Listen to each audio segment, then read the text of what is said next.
fucking bizarre.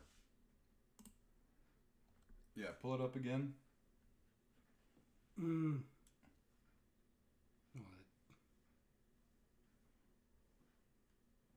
That's not it.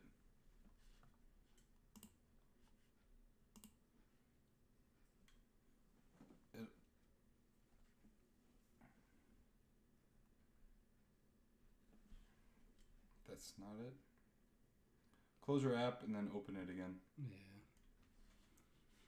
Yeah. That's probably why we had fucking people dipping out. Dude, we had an audience, man. Did you see that? Yeah. Fucking bullshit. Yeah, no, you Yeah, can hear okay. it. Yeah. All right. Ah, man. Okay, ready? We're going to start recording again in 3, 2, 1. Oh, wait, hold on. I'm going to make sure the fucking Yeti is actually working on this one now. Yeah, microphone, Yeti, record now. Okay. We are back after some YouTube technical difficulties. Fucking YouTube. Fucking YouTube. Well, you know what? At least Smash was an OG. Right? And telling us, hey, there's no audio. Right? Thank you, Smash. Yeah, thank you. Once, hopefully, people start trickling back in. The good news is for the audio-only podcast, y'all got the audio. Y'all got to hear what we were actually discussing. Yeah, and now I need to paste all the links back into the chat. So go ahead and continue your thoughts on the zombies. Okay, where did I leave off? I left off at it was me and that one guy actually stuck around. Yeah, go ahead. Yep. Yeah, so because I was asking what were you using that in the purple area, level 3? The armored zombies weren't giving you trouble. Yeah, armored zombies were not giving me trouble. I used I don't remember what it was, like a basic weapon loadout thing. Yeah, the only reason I asked is because I actually went in with 2 pack-a-punch guns.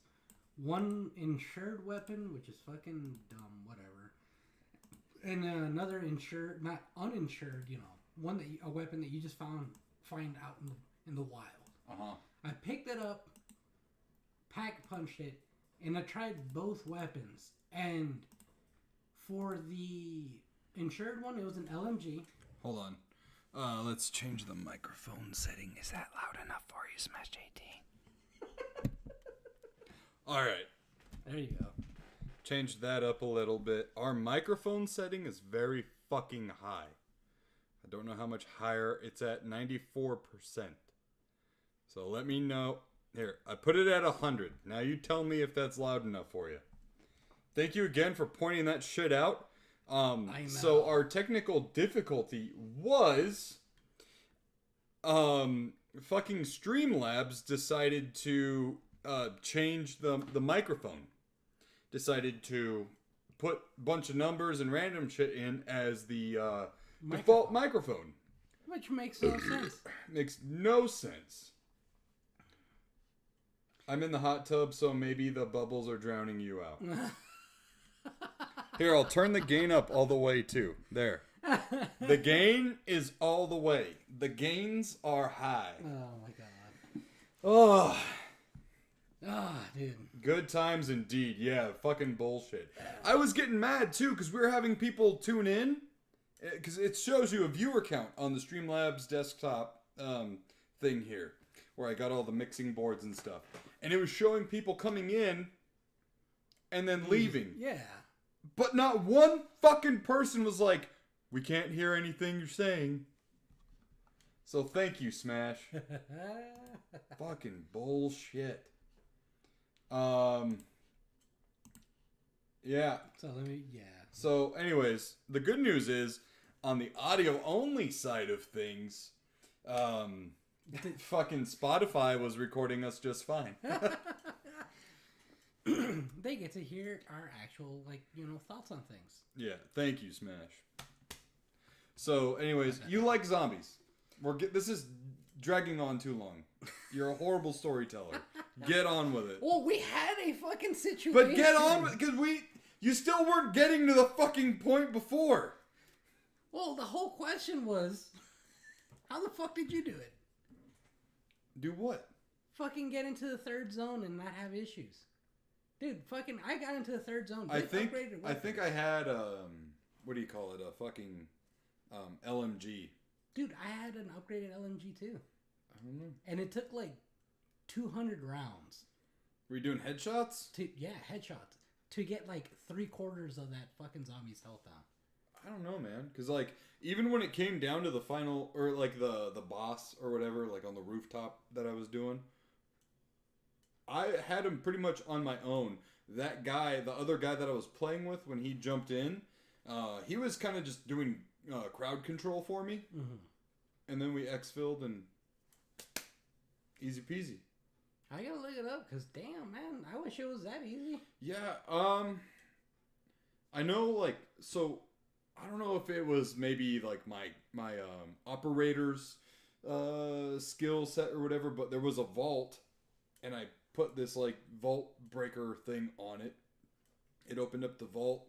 Maybe I picked up another weapon in there. I'm not sure, but if I did, it was still an LMG. But you might have picked up a high level weapon. Gotta make the kids dinner. We'll be back later if I can. Well, thank you for joining us, Smash. Hope you enjoyed us in the bubbly tably. Oh my god. And thanks for at least joining us in time to tell us. Can you imagine we're like halfway through this? I would have just been like, look it, this is just gonna be an audio only podcast. Fuck it. But I mean, yeah, second go around after learning a little bit, I do enjoy it a little bit more. Mm-hmm. Still don't think it's as good as old school zombies. No. But it's definitely got its charm. Yeah, I wish. Oh, first of all, did you run into like the fucking giant worms shit in the ground that we saw in the trailer? Me neither. I was bummed out about that. There was another thing too where it said you can have, I think it was like up to 24 people in a lobby.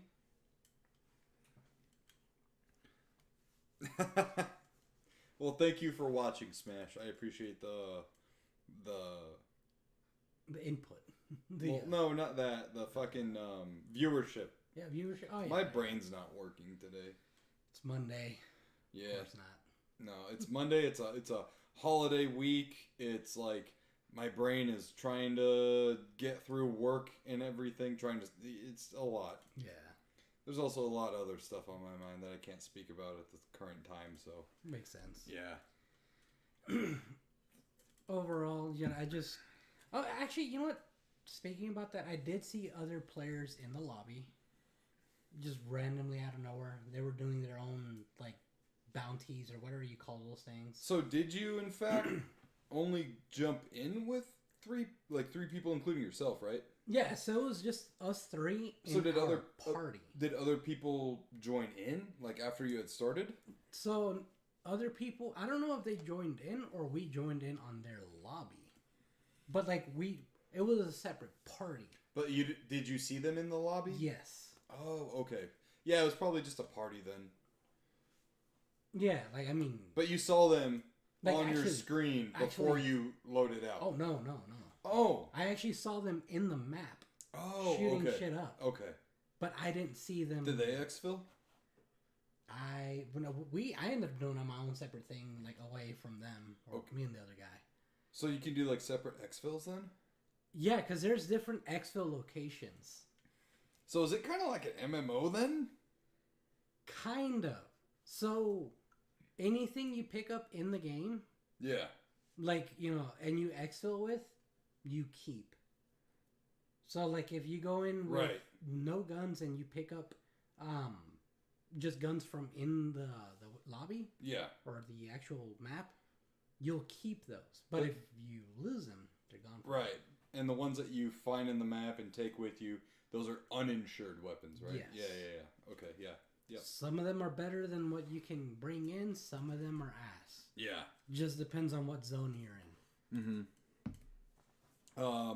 Did you use any of the vehicles? We use a few trucks. Did you drive? No, the other guy did. Okay. Yeah, he... Bitch. No, he knew what he was doing. Yeah. I didn't. Yeah, same. Plus... I didn't drive either. Bitch. Yeah. Plus, it was fun. The mechanic where you can actually like stick out the window and like shoot shit, that was fun. Yeah. I thought it was pretty cool too that you could just like change seats. Yeah. You didn't like where you were. Yeah. Did you know you can get on the roof of the vehicle? Yeah. Is what do you do? Like you change or do you just jump? No, like that's the button says like get on roof. It's oh wow. on PlayStation it was X, I think it was. So that'd be A on Yeah, Xbox. I think so. Yeah. Yeah, so you literally just get on top of the roof. Oh wow. It's like if you were just walking on it, so you can fall off. Yeah, for sure. You probably safe to lay down, I guess. Yeah. Yeah. It was fun though. That one guy that I ended up like playing with, he just fucking at one point when we went our separate ways, he found a quad and took off, and I was like, fucking asshole. all right, well I guess I'm just gonna go to the objective marker then. Like, fuck. And then I had a giant train of zombies following me. Oh god. Yeah, so I was like, okay. Yeah, no, that's where the abilities come in handy. Yeah, I just ended up turning around and lighting them all up. Yeah, but was it one of those things where you have to turn around, light, run one way? I had like a good distance on them, but then as I was sprinting, I could see them starting to come from the sides. So they were almost up to me. I would run past them, and then the line would just get bigger and bigger like that. Yeah. They would all kind of like fall in rank, you know? Yeah. So I just, at one point, before I went up on the roof, I turned around and was just like, I think I unloaded 100 rounds. Yeah, and then I was like, oh fuck, it's not stopping. They're not stopping. I know. Shit. I gotta admit though, there are moments like that where it just feels kind of epic. Mm-hmm. Where there's just a ton of zombies, you're just unloading. It feels like it's never ending. Is it split screen? I don't think so. Previous one wasn't really. No, it was, but you had to be logged in. You could do guest, right? On Xbox? I don't know. We'll have to try that out later. Yeah. Overall, game is actually pretty fun. What about, okay, so like zombies, yeah, sure, cool. Multiplayer. Fucking dope.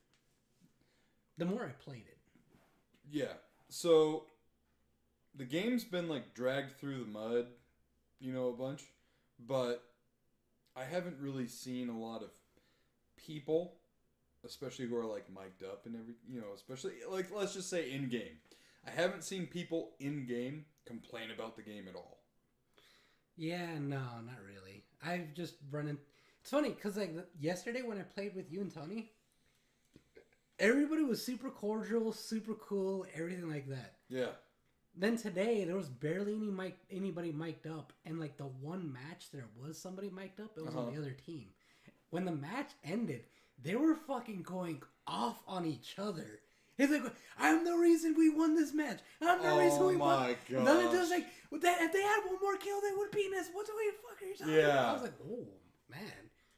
So every time I got a kill on them or they killed me. Yeah. I could just hear them. It was fucking crazy. You know what, dude? It is funny because I don't know if there's like a culture shift going on or something, but all the lobbies we were in yesterday, we played for like 4 hours yesterday. Yeah. Both you and Tony were on PS5. I'm on Xbox. And of course, it's a cross-platform game. Yeah. We even saw some PC people in there a bunch of times. I always look too because I'm like, all right, who's fucking playing? How many PC players are in right now? How fucking of a setback are we on? Yeah. Sometimes people would like, it was like light jabs. Yeah, it wasn't anything like calling each other N-words, calling, like you're trash, like none of that. There was only one time I heard that. I didn't hear anyone say that. Well, that was yesterday, though. I mean, that was earlier today, actually. Oh, that I okay. heard that. And it was only one guy. Yeah, so I'm just like talking about yesterday's experience, But yeah, for example. overall. Because yesterday, normally I notice on weekends people are more mic'd up. I don't know what it is, but people are like, maybe it's because they're like, I'm going to play for hours. You know what I mean? Like what we did. Yeah, like they have nothing else planned. Yeah. They got nothing else going on. So, almost after every game, it was like, good game. Yeah. You know? And it was like, I don't know, man. It was like a perfect storm because I was playing with you and Tony online. Been forever since I'd done that shit where I played with friends online. Like in a group, right? Like sometimes you and me would play online in Modern Warfare 2. Yeah. I don't think we ever did that in Vanguard, did we? No, I don't think we did. Maybe like once or twice. Maybe. But yeah, partied up, fucking drinking game fuel, and we're playing Modern Warfare 3 maps. I was like, God damn, it's fucking 2007, baby, yeah! You know, like... You gotta tell them about your experience, your little moment. When you were doing Macho Man. Oh, yeah. That was the first match. Yeah, it was the first match we were playing on Quarry. Yeah. What was it? Was it Domination or Kill? No, it was Kill Confirmed. Kill Confirmed, yeah. And I had just, I was like, you know what? Fuck it. I'm going to do my Macho Man shit over the mic. And even the pregame lobby, I started doing it. I always like to listen to what people are saying before I just say, oh, hey guys, what's up? I never do that. So someone, previous conversations were going on. Other people were partied up too. And of course, dude, it was this just like hyped up black dude, and he was, just talking with everyone. And then I listened and cue myself in. And I start talking like Macho Man. And he was like, oh, shit! Yeah. And he started and it was cool, too, because almost everyone on our team was mic'd up. Because I heard tons of laughter. And then I was just, I don't know, a man possessed. I was a man possessed. And of course, you got the whole, I thought you were dead. Yeah. And I fucking riffed on that about like nothing, not even the 3 count could keep me down, and this and that. And I only did it for one match, because it's a lot, dude. It takes a lot out of you to be as vocally active like Macho Man as I was during that match. Because I was just like boom, boom, boom, boom. And I think that's why I didn't play nearly as good as I normally do. Yeah. I still played good, but I wasn't like, Nick level. You have to get your focus off some of the gameplay to be able to like talk like that. Yeah, because you got to like think of like all the quips and things he would. Yeah, so it was like voice acting on the go. But yeah, that was really fun. Everyone liked it, and then of course at the end game where you see all the stats and everything, that's where everyone's talking, and I was still doing it, and that's where you heard everyone like. For the very brief moment, the screen was up, like, enjoying it and stuff. I always like doing that, man, because it's just fun. Like, sometimes you get people who are just, like, dicks about it, And then you have other people, like, that time who were just like, oh, they were going cool. along with it. Yeah, asking me questions and shit. How did it come across over the mic? So it did sound like, because with headsets, every headset is different. And it was a little bit on the quieter side, but it did sound actually pretty damn close. It was funny because I was loud as shit. Maybe like this mic on this headset, this Turtle Beach, has like a regulator or something. Either that, or you probably have to check the settings on your Xbox for like, because there's a for my mic volume. Yeah, that's true too. Yeah. Yeah, because I know when I play, I can't hear myself. Yeah, no. Can you hear yourself when you? No.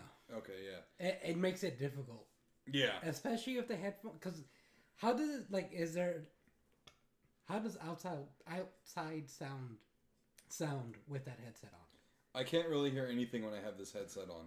Oh, that just makes it so much harder to hear. Yeah, especially like when we're podcasting. I'm grateful that the podcast mic picks up my voice and I can hear my voice, because otherwise, if like I pressed mute on the podcast mic, I can't hear shit. Yeah, you'd be yelling. Yeah. You were yelling earlier. Yeah. Lock PSB says, "Hey, what's up, fella? Welcome to the show." Damn, Nick, now I'm hooked on the citrus cherry game fuel again. Did you find a 12-pack? Did you find a case? I drank my first... I bought 2 of the citrus cherry and one of the purple one, the Diablo one. That one, I probably won't drink it. I'll just keep it for collector's sake, right? But I drank my first citrus cherry yesterday when we were playing Modern Warfare 3 online for like 4 hours.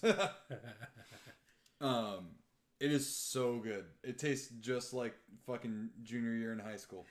Oh, man. I've seen 12 packs at Albertsons. Oh, shit.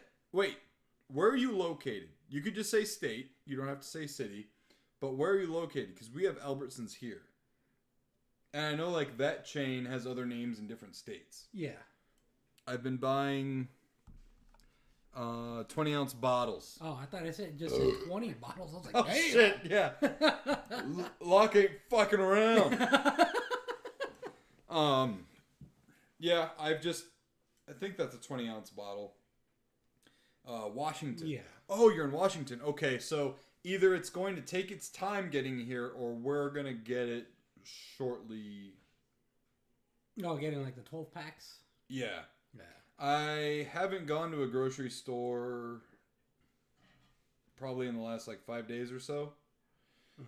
So we'll see. I don't know if you guys have QTs up there. That's a gas station we have. It's called Quick Trip. Oh, Quick Trip's at fucking everywhere. Well, not really. Really? Yeah, it stops at like Texas in some certain places, because there's like Wawa and fucking the one with the beaver on it. And Buc-ee's.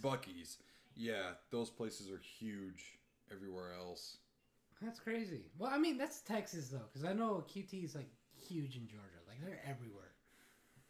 Like, QT is, like, our fucking Circle K.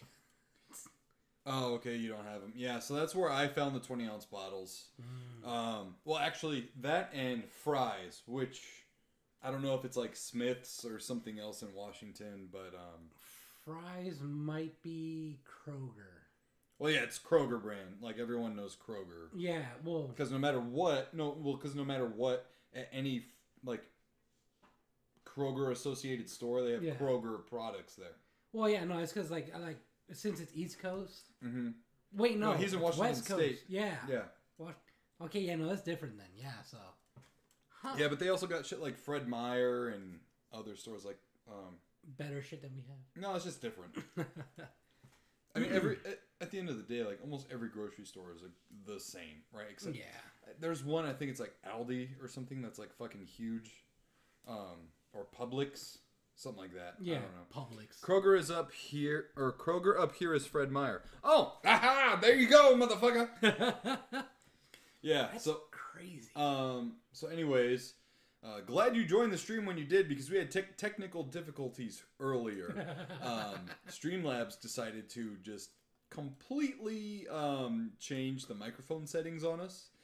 And for a good 14 minutes or so. So we were just like... Yeah, on the live stream, no one could hear us. We also are recording the audio-only version simultaneously. That worked just fine.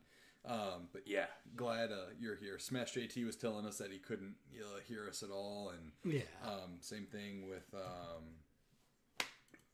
can't remember the name, but there was someone else in the chat who was like, "Can't hear." And we it's Alex Kano. Yeah, and then they didn't fucking show back up. What the fuck? I even put in the chat like restarting stream. But anyways, yeah, so. My Streamlabs did that to me before. Yeah, it was the first time.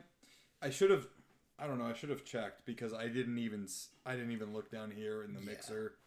At least we know for future reference. Yeah. Check the mixer every once in a while. We did get Little Caesars pizza, going back onto the topic. of like XP and stuff like that in Modern Warfare. I did get Little Caesars. I need to put in that code tonight, and then I need to make another order to get another code to get the skin for the operator. That has all the Little Caesar shit all over them. The box is really cool too because it has Soap, Ghost, and Price. Following the Little Caesars guy across the Rust map. Yeah. Like that was really cool. I saved it. So I've got over there on the table the two TMNT boxes from Pizza Hut and then the Little Caesars one on top of it. It sucks that you weren't able to get the other two. I know, man. It fucking sucked, but whatever. So we'll go ahead and stop the audio only recording right about meow. Did you just say meow? What? Did you say meow? No. Oh. It sounded like you said meow. No. Calling me a weeb. No, man. Anyways, I gotta take a piss break real quick because I have already downed this Goddamn. tall boy. All right, let me grab you another survey. No. I got another tall boy right here. Oh, okay. So go ahead and entertain our guest, Locke PSB. I'll be right back. Is that, I saw the box when I got my wife a Little Caesars pizza on Saturday. Oh, shit. Yeah, I'm probably going to end up getting a box tomorrow myself. I really want to get that XP bonus. I'm on vacation until the 27th, so I need to find shit to do. By the way, Locke, have you played any of Call of Duty? Modern Warfare 3? If you have, what are your thoughts on it? Fucking, I've been playing it like crazy. Well, when we had the technical difficulties, like I just got the game Friday night, started playing Saturday after the update. I've already put 20 hours into the game. Yeah, see it? It sounded like he said meow. He's probably playing it off as though he didn't. Oh, you haven't played since Infinite Warfare? What? Damn. I don't blame you. COD. I love the franchise. It's just not what it used to be. Like, for me personally, it stopped being great after Black Ops 2, but I still play it. I love, that style of gameplay. And especially great when it's an in-between game. Like normally I'll pick up a game like, let's say, God of War. I'll play that for like 80 to 100 hours straight, maybe 120. And then while I'm waiting, for another game to come out that I really like, I'll play Call of Duty. Oh, what's up, Kev Cold? Thanks for joining. I just finished Spider-Man 2. It was a great game. It's going to be my next game on the list. I have a lot of games I got to play through right now. I definitely seen Nick play some of it, though. It looks amazing. I want to try it. Lock PSB. I thought Modern Warfare 2019. I bought Modern Warfare 2019 a few months ago from GameStop for $6. I still haven't tried it, dude. I tried it. Holy crap. That's cheap. I wonder if anybody even plays it anymore, though. Because right now it's all about Modern Warfare 2 and 3. Let's put this Kev away. Call says, what's the earliest game you remember beating? Shit. That's a good question. Hold on. Save the question for when we press record on the audio right now. All right. All right. Kev calls. I promise you we're going to get to this in the next 3 minutes. Just bear with us here while we do some housekeeping with some sponsor ads real fast, and then we'll get right back to your guys' questions. Do you have that coffee? No, I've got the website pulled up. Oh, okay. In 3, 2, 1. All right. And before we get any further, we just want to shout out our special sponsor for this audio and video podcast. That is HubDaddyStore.com. HubDaddyStore.com not only provides you with amazing coffee, mugs and merch, but they've also got brand new bar soaps and awesome holiday themed candles. The great part about these candles is they come in a mug. So once you're done burning that sweet, delicious scented candy cane candle, you can rinse out the mug and use it for your Hub Daddy coffee. So head on over to hubdaddystore.com and enter code MUSTACHE10 to get yourself 10% off your order. They've got great holiday deals going on right now. For all those people that you don't know what to buy, everyone loves coffee and everyone loves sweet smelling candles. So head on over to hubdaddystore.com and use code MUSTACHE10 to get yourself 10% off your order. And also, special shout out to our other show sponsor, Dubby Energy. Head on over to dubby.gg and use code NSquared10 to get yourself 10% off your energy drink order. It's all made in the US, heavily inspected, no artificial sweeteners, flavors, or colors. It's great for you, and it's dosed at 150 milligrams of caffeine, unlike other competitive energy drinks who are double that dosage, and that is not good for you, let me tell you that. So head on over to w.gg and use code NSquared10 to get yourself 10% off your energy drink order. Now, with that all out of the way, questions before we get to topics. I'm glad he asked. He went through that because it gave me time to think. Oh, and also, and I'm springing this on Josh, I decided today because I felt like I was in the holiday spirit and stuff. I've always wanted to do this on like whether it was the Daily Dude show or the Nerdy Nick streams and stuff. I always wanted to do a holiday drive, a holiday toy drive for kids. I'm a father myself, and my church does it. You see schools do it. You go into a gas station and you see a Toys for Tots bin. I decided any donations that we get throughout this month and up to like the week before Christmas, any donations that we get, we're going to buy toys and donate them straight up to Toys for Tots or my church especially. Even if you're religious or not, hear this out. My church does a Christmas mall. So they collect toys for about like 3 weeks or so from all the members, and they clear out the main auditorium. You've been to my church. You've seen the auditorium. Yeah. It can fit like 500 people. Yeah, it fits a lot. They clear it out. They throw up a bunch of tables like a gaming convention would, and they fill all the tables with toys. And all these toys are free for anyone who goes. And obviously it is heavily geared towards those less fortunate.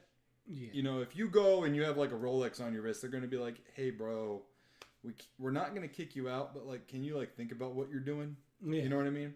And there is obviously limits to how much people can get and stuff. They're trying to get all the kids. Yeah. But it's great. It's a great way for people, and it's not just for the church members, it's for everybody. It's a great way for people to give their kids something for Christmas when they might not have been able to. Yeah. And the church also provides childcare while the parents shop the Christmas mall in the main auditorium. Oh, wow. So you drop the kids off, you get the gifts, and then, you put the gifts in the car, hide them, get the kids, and you're gone.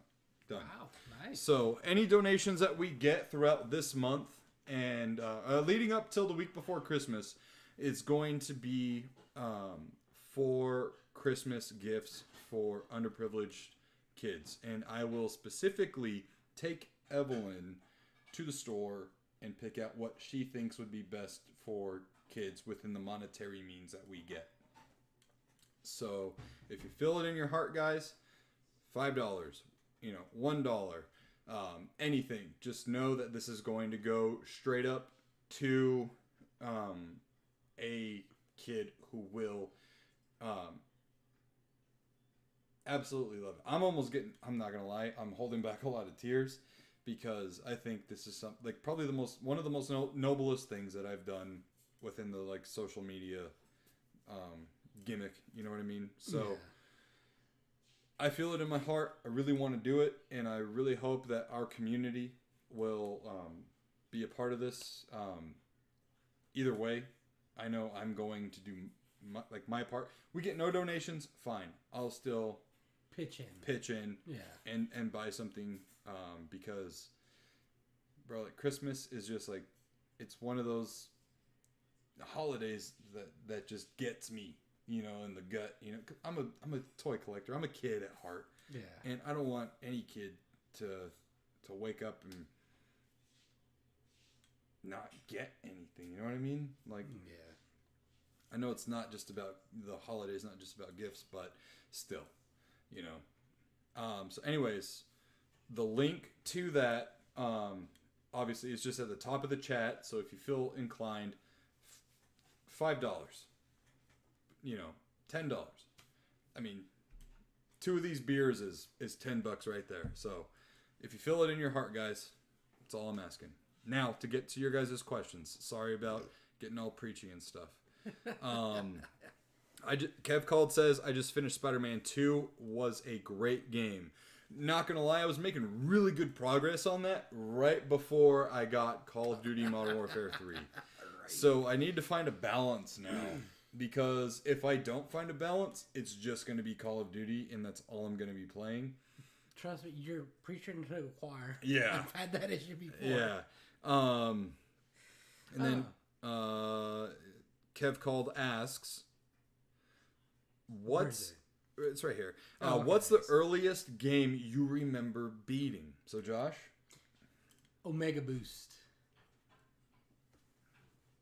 Yeah? Yeah. That's the earliest? Yeah. Because as a kid, NES games, I just kind of played just to play. It wasn't until one day I was actually visiting family in Texas. I was playing my uncle's PS2. And he had Omega Boost on there. Well, for the PS1. Yeah, but it was, you could play it on the PS2. You can play PS1 games on a PS2? You didn't fucking know that? Yeah, I did. I'm fucking pulling your chain, dude. Jesus Christ. I was gonna say, he's like the dude that knows everything about fucking old school games. No, I was like, can you not sense the fucking sarcasm here? I mean, you're pretty fucking yeah, good acting. at Acting, bro. Right. I've actually been in 3 films. I have. But anyways, continue. Yeah, no. And Omega Boost. that one, it was like, what, 13, maybe 14 bosses? So it was actually pretty quick to beat it. Yeah. First game I remember actually going through all the way. Ever since then, I'm like, I fucking like beating games. Beaten a lot of games since then. What about you? Yeah, I'm trying to think. I know it's... Well, you're like, you should have answered with something a little bit lengthier. No, because even if you gave like a 10-minute fucking answer, it would still be hard for me because I've been fucking gaming since... Dude, I know. One of my earliest memories is being a fucking 2-year-old playing Duck Hunt on my parents' bed. Bruh. Yeah. Yeah. And I can still hear the light gun going cling, cling. The NES light gun had such a distinct noise to it whenever you pulled that trigger. Yeah. Because it wasn't just like you pulled it, it had like a snap to it. That like there was springy there sound? was such a fucking dense spring in that gun. It almost sounded like it was like a crack, you know? Yeah. I think the very first game I beat had to be Gradius on the NES. It was a side-scrolling shooter by Konami. A very fun game. You could, on the fly, modify your ship by these little power-ups that would float around. Okay. And like, say there was I forgot what color they were. I think they were red. If they were red ships and like a string of them, if you shot all of them as they were coming at you, they would leave behind like one of those power-up tokens. And I don't know where the vape went. It looked like it went under that. Yeah. So anyways, If you I'll grab it. collected the tokens, you could save them up, and the more expensive boosts and power-ups would be unlocked, you know, and at the very end there was like a mystery one and stuff. But I remember playing it over and over and over and over again when my parents still had the NES, and I was so fucking mad at my parents. They gave me the Genesis, right? And I was like totally happy and fine with that. Because I got it for Christmas one year. But they kept the NES in their bedroom. And I'm like, why the fuck does a Genesis have to be in the living room then? Like, what the fuck? I have a TV in my room.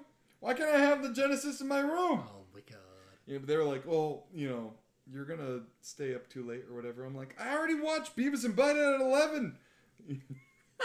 You know? Holy shit, Lock PSB tipped $5 towards the toys for the kids. Thank you very much, bro. I'm not gonna lie, that means a lot to me.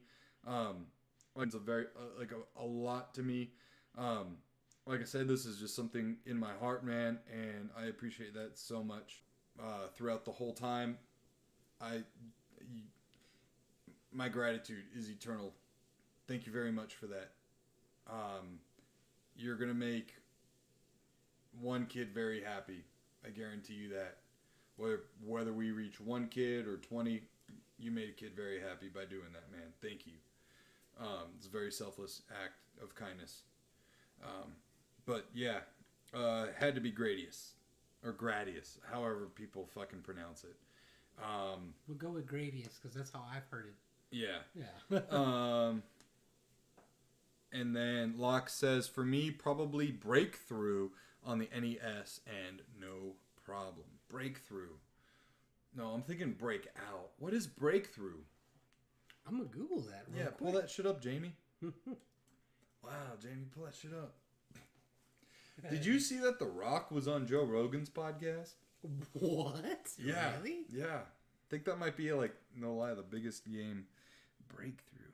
Oh, okay. Yeah. Vehicle combat game from Data East. Yeah. I always get... I'm not going to lie. There were times when I would think about Jackal. It's another game like that. Yeah. And I was actually talking about Breakthrough. And then vice versa. I would always get the two mixed up. But that was because I was also kind of stupid. Because when you look at them, they are different games. You know? And like, how do you spell it's it? Jackal. Jack. Yeah. Oh, J-A-L. Okay. Oh, yeah. Yeah, I Googled it. So if you look up the screenshots of the gameplay... Yeah, I could see how you keep getting confused. Yeah. You know, when you're a kid and you play a bunch of games, sometimes the titles just totally go over your head. And you're like, that one game, it had this thing, and you did that, and da-da-da-da-da. Yeah, I could see. Like there's differences. There definitely is, like, visible differences, but if it's been years, yeah, it's easy to get confused. It's been 84 years. It's like confusing Forza and what's the other one? What, Gran Turismo? Gran Turismo, yeah. Like in the past, a little bit. I would say you could confuse Forza and Project Gotham Racing. The fuck is Project Gotham Racing? What?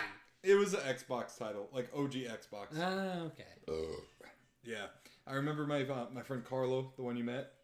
He got Project Gotham Racing for the Xbox, and there was a mode in the game where you could like walk through your garage, and it was like first person, and you could have a stereo playing music. And of course, the whole one of the best gimmicks for the OG Xbox was you could download CDs to the Xbox, and then you could play that music in games. Bro, why don't they do that shit anymore? Right? It was so fucking cool. And he was like, bro, check this out. He pressed play on the stereo in his garage, and then he went behind the stereo, and the music sounded a little more muffled, like you were further away. Yeah. But that was because of did you see how real that sound is? Yeah. You know, way back when. it was what a time. I know. What a time to be wowed by so little. I know. And now it's you're not impressed by shit anymore. You know, we're fucking spoiled. Right. Anyways. Why don't they do shit like that anymore in games? Right. Like, I remember, I think it was in the PS3 era. You could play music that was saved onto your PlayStation while you were playing games. So, yeah, like the same thing, pretty much. Yeah. Except with the OG Xbox, you could put in a CD and it would download the CD. Yeah, that's even cooler. Yeah. And it would take up like a shard of your fuck. Yeah. It doesn't take much. It really doesn't. I remember on like all the Tony Hawk games, you could select what tracks you wanted to hear from the Tony Hawk games, or you could just go to like your audio library. Oh yeah. And do that, and it was so fucking cool. But yeah, man, I don't know. I remember, maybe it's an incorrect memory, but Xbox had a kind of like a Pandora app, and it was called Last FM. It was Last.fm. And you could, from what I remember, you could play Last FM while playing games. Oh, that's nice. But I might be wrong. I remember, like, there's a piece of my memory that's like, yeah, you could do that, but I also might be wrong. I don't know. I also don't know what happened to Last FM, if it's still a thing or not. I mean, radio station stuff, like, really died out ever since, like, Well, do you remember, like, when Sirius and XM were two separate companies, and then they merged, and it was Sirius XM? Yeah. Yeah, and there are so many people out there that don't know they were two separate things. Yeah. And you could, and I remember, dude, at, like, Walmart or Best Buy, you could buy a separate receiver for XM or Sirius, and it plugged in to your fucking radio. Or no, it didn't plug into your radio. What you did was, like, you tuned it to an empty radio station, and then you tune your radio to that in the car, and then you could listen to XM or Sirius that way. It was so fucking old school. Yeah. So old school. Nowadays, you gotta, like, you know, if you get a car and you want Sirius XM, you gotta purchase the package from, like, the dealership or some shit. But it's already, like, in your car, though. Yeah, it's crazy. So weird. Yeah, and they have those, like, preview stations. Mm-hmm. Like, my car has it, and I'm like... I'm kind of curious to, like, listen to it for an hour and see if it's just, like, the same loop over and over. Yeah. Or if it's different, you know what I mean? I don't see the use of those anymore. Bro, when I had the Kia Soul, when it was brand new, it came with, like, a year of Sirius XM for free. Cool as shit. Fucking cool as shit. Like, Octane was my fucking station. It played tons of metal that I loved. Oh my god, it was so good. See, the reason I can't really do that is because my like, if you ever go through my Spotify playlist, it is fucking all over the place. Yeah. And when I listen to it, I always listen to it on shuffle. So it's always all over the place. Yeah. I would say that's like my library on my iPhone, but also I have Apple Music, I think is what it's called. Yeah. So I can just pull up any fucking song that you can think of, and I can listen to it. Yeah. You know, I pay for it. I mean, that's Spotify. It's like $10 a month. But it's worth it, because otherwise my music library would cost me hundreds of dollars.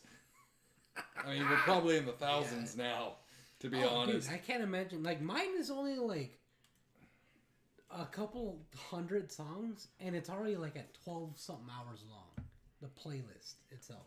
Because I just throw songs. I don't, like, organize or anything. I like the song. Throw it in there. Yeah. That's it. You know a fuck ton of different artists and songs and all that shit. I can't imagine. Well, dude, look at my, like, birthday playlist. Yeah. It's all over the place. So I can't imagine how lengthy. So before we go any further, I'm going to go ahead and stop the audio recording in 3, 2, 1. And we're going to go ahead and start recording the main topics now. Oh, before it gets on to like 4 hours. So, let's get to it. All right, and we are back. So, this past weekend, AEW had their annual Full Gear pay-per-view broadcast live at the Kia Spectrum or Kia Forum Arena in Los Angeles. What a show. It was great. Oh, you have it pulled up on your phone? Yeah, I mean, Okay. I know you pulled it up there, but Yeah. so we don't have to. Are you on AEW's website or? I guess so. Yeah, so let's just run through the card and give our brief thoughts. I mean, like 2 to 3 minutes outside, like the big matches. Yeah. Because there are a select few big matches. Oh, definitely. So first up on the pre-show, or the, what is it, the buy-in? Buy-in. The buy-in. Or 0 hour. They call it 0 hour. Yeah. Before it used to be the buy-in, and then now it's the 0 hour. It's probably a term they use, though. Yeah, so they started using buy-in back in like Double or Nothing days. Well, like when Double or Nothing first happened, because Double or Nothing was a casino theme pay-per-view. It's always in Las Vegas. Yeah. And a buy-in is poker heavy, like it's a term. Yeah. So anyways, the first match was Eddie Kingston versus Jay Lethal for the Ring of Honor World Championship. Eddie Kingston won. My man. Yeah. It was a pretty good match, but also I don't really remember a whole lot of it. Yeah, for me it was one of those matches where it definitely fit in perfectly in the 0 hour because it gave you just enough enthusiasm. All right, Mike Tyson. Enthusiasm. Yeah. To actually, want to purchase the pay-per-view. Yeah. But it's not super memorable, unfortunately. Right. It was like, what, maybe a 10-minute match? Roughly. Maybe 12. Real quick, though, Locke says, I have 30,000 MP3s on my PC. Takes up 100 gigs. Jeez. Holy shit. I was checking out a lot of CDs from libraries and ripping them. Dude, fuck. Why didn't I think of that? That's fucking genius. Dude, fucking brilliant. Oh my god. Damn. That's a good idea. Stutter and Stick. What's up, Squares? Yo. Oh, that's right. Didn't we say Square Squad? The Square Squad. Yeah. The Squares Be Squad. there, be square. Yeah, that's right. Oh, man. What's up, Stutter and Stick? Damn, Locke, that's a lot of fucking music, but that's also a genius idea, and I'm mad I didn't do that back in the day. Right? Very mad. But a lot of friends and I would also exchange burned CDs. Yeah.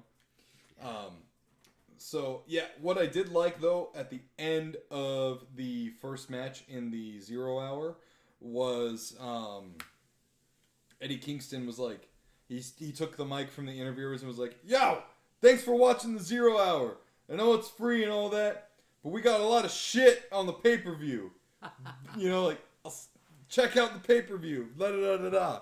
I thought that was fucking hilarious. Like I said, perfect for 0 hour. Yeah.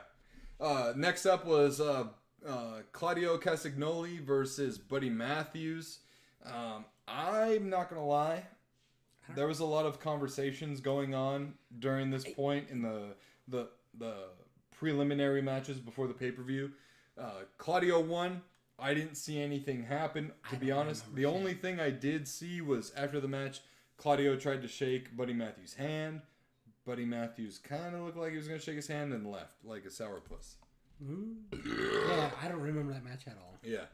Last up on the 0 hour was the Ring of Honor World Tag Team Championship with MJF and fill-in for Adam Cole, Samoa Joe, versus the Guns, Austin Gunn and Colton Gunn. This was a pretty good match. It was pretty quick, but one thing I did like was the spot where MJF and Samoa Joe had both of the Guns on diagonal ring posts. Yeah. And MJF grabbed, I think it was Colton, and Samoa Joe chopped Austin Gunn, and then looked back and saw that MJF already had him on his shoulders, and he was like, Oh, okay. So he grabbed him, and then they both did muscle busters in sync, and I thought that was really cool. They ended up winning, retaining the World Tag Team Championships for Ring of Honor, but again, there was a stipulation with Samoa Joe helping out MJF, and that is that MJF has to give him a world title match. Yeah. I don't know. I'm assuming at World's End, which is the next pay-per-view, December 30th. But after that match had ended, the Guns beat up MJF when he was alone in the ring. Put the chair on his leg. Yeah, stumped on the chair. So then after that point, MJF had to be ambulanced to the hospital, and right as that was happening, as the ambulance doors were closing, and you got Adam Cole there in his crutches, because he couldn't wrestle. That's why Samoa Joe wrestled for him. He was like, "Don't let them take my title, Adam! Don't let them take my title! Promise me! Promise me!" Yeah. And so, that was going on. So anyways, let's go into the actual pay-per-view matches now. We have opened up with a great trios match with the Rated R superstar Adam Copeland, a.k.a. previously known as Edge, Darby Allin, and Sting, with Nature Boy Ric Flair in their corner versus the TNT champion Christian Cage, Bitch. Luchasaurus, and Nick Wayne. Mega bitch. This was a really great... This was a good party match. My favorite thing about the whole match, though, was the fact that when he entered, the music for Christian Cage, you immediately fucking called it. Yeah. And it's this father, the whole, Because, the whole gimmick is, Christian Cage is, the father of the year and this and that. But he's just some fucking toxic stepdad fucking icky bullshit, But, it was funny because, the music starts and, it's, this, chorus type shit. It's a children's choir. Yeah. There was probably, 20 kids on the stage. Oh, my God. Ranging from, fucking 8 years old to maybe, 16. And they were all... Yeah. A cappella, or I guess they were just doing they were singing the music. Yeah. Not lyrics or anything, but just music to Christian Cage's entrance music. And then we were just who the fuck is this? Yeah, and on the screens, after the choir had done their thing for 30 seconds, his actual music started, and on the big screens, the jumbotrons, he has a countdown from 10 down to 0, and what's something new that they added were complimentary words running across the numbers. So it would say number 10, courageous, number 9, loving. It was all these words that contradict who he actually is and what he actually does, and it was great. We should also mention too, Ric Flair got his own entrance. It was great. Got a pretty good standing ovation and stuff, despite mixed feelings of people liking or disliking that he's with AEW. He's got his own personal problems that he's had in the past, throughout his career. But the match was overall really cool. Darby, Sting, and let's just say Edge for now. Yeah. I thought Edge died. No, he's alive. He's doing really well. Yeah, he's good, man. I mean, he does look a little, aged, but he still he looks a lot better now than when he had his comeback run with WWE. Yeah, because back then he had long hair and his cheeks are so sunken in. Yeah, he just looks like a crazy hobo with long hair. Yeah, he has hair like mine now, it's about this nice length. And cut. Yeah, yeah, his beard ain't crazy either. But anyways, their entrance was really fucking cool because you had a spotlight aiming downward, and you saw one black baseball bat, another. So they met at this, 90-degree angle, and then another baseball bat coming down the center, and that was the Sting's baseball bats, and they all had one, and they were all in black and white, gear and big trench coats or whatever. Sting had one half of his face painted. Like left side. Yeah, Darby had his right side painted, and then Sting had his full face painted. It was just so fucking cool. Like, it was like, what a moment. Yeah. And, of course, Sting is going to retire in January, so it's like... And they were making a big deal about it, too. Like, this is Sting's last match in California. He had his son at ringside behind the commentator's booth. There was a lot of, also, actors and famous people at this pay-per-view. Yeah, like, they showed Steve-O, Ken... Ken Jeong. Yeah, I think it was something like that. Yeah. So long, gay boys! Yes! The guy from The Hangover. Gay? Yeah. It's Will Sasso, impersonator guy, was there.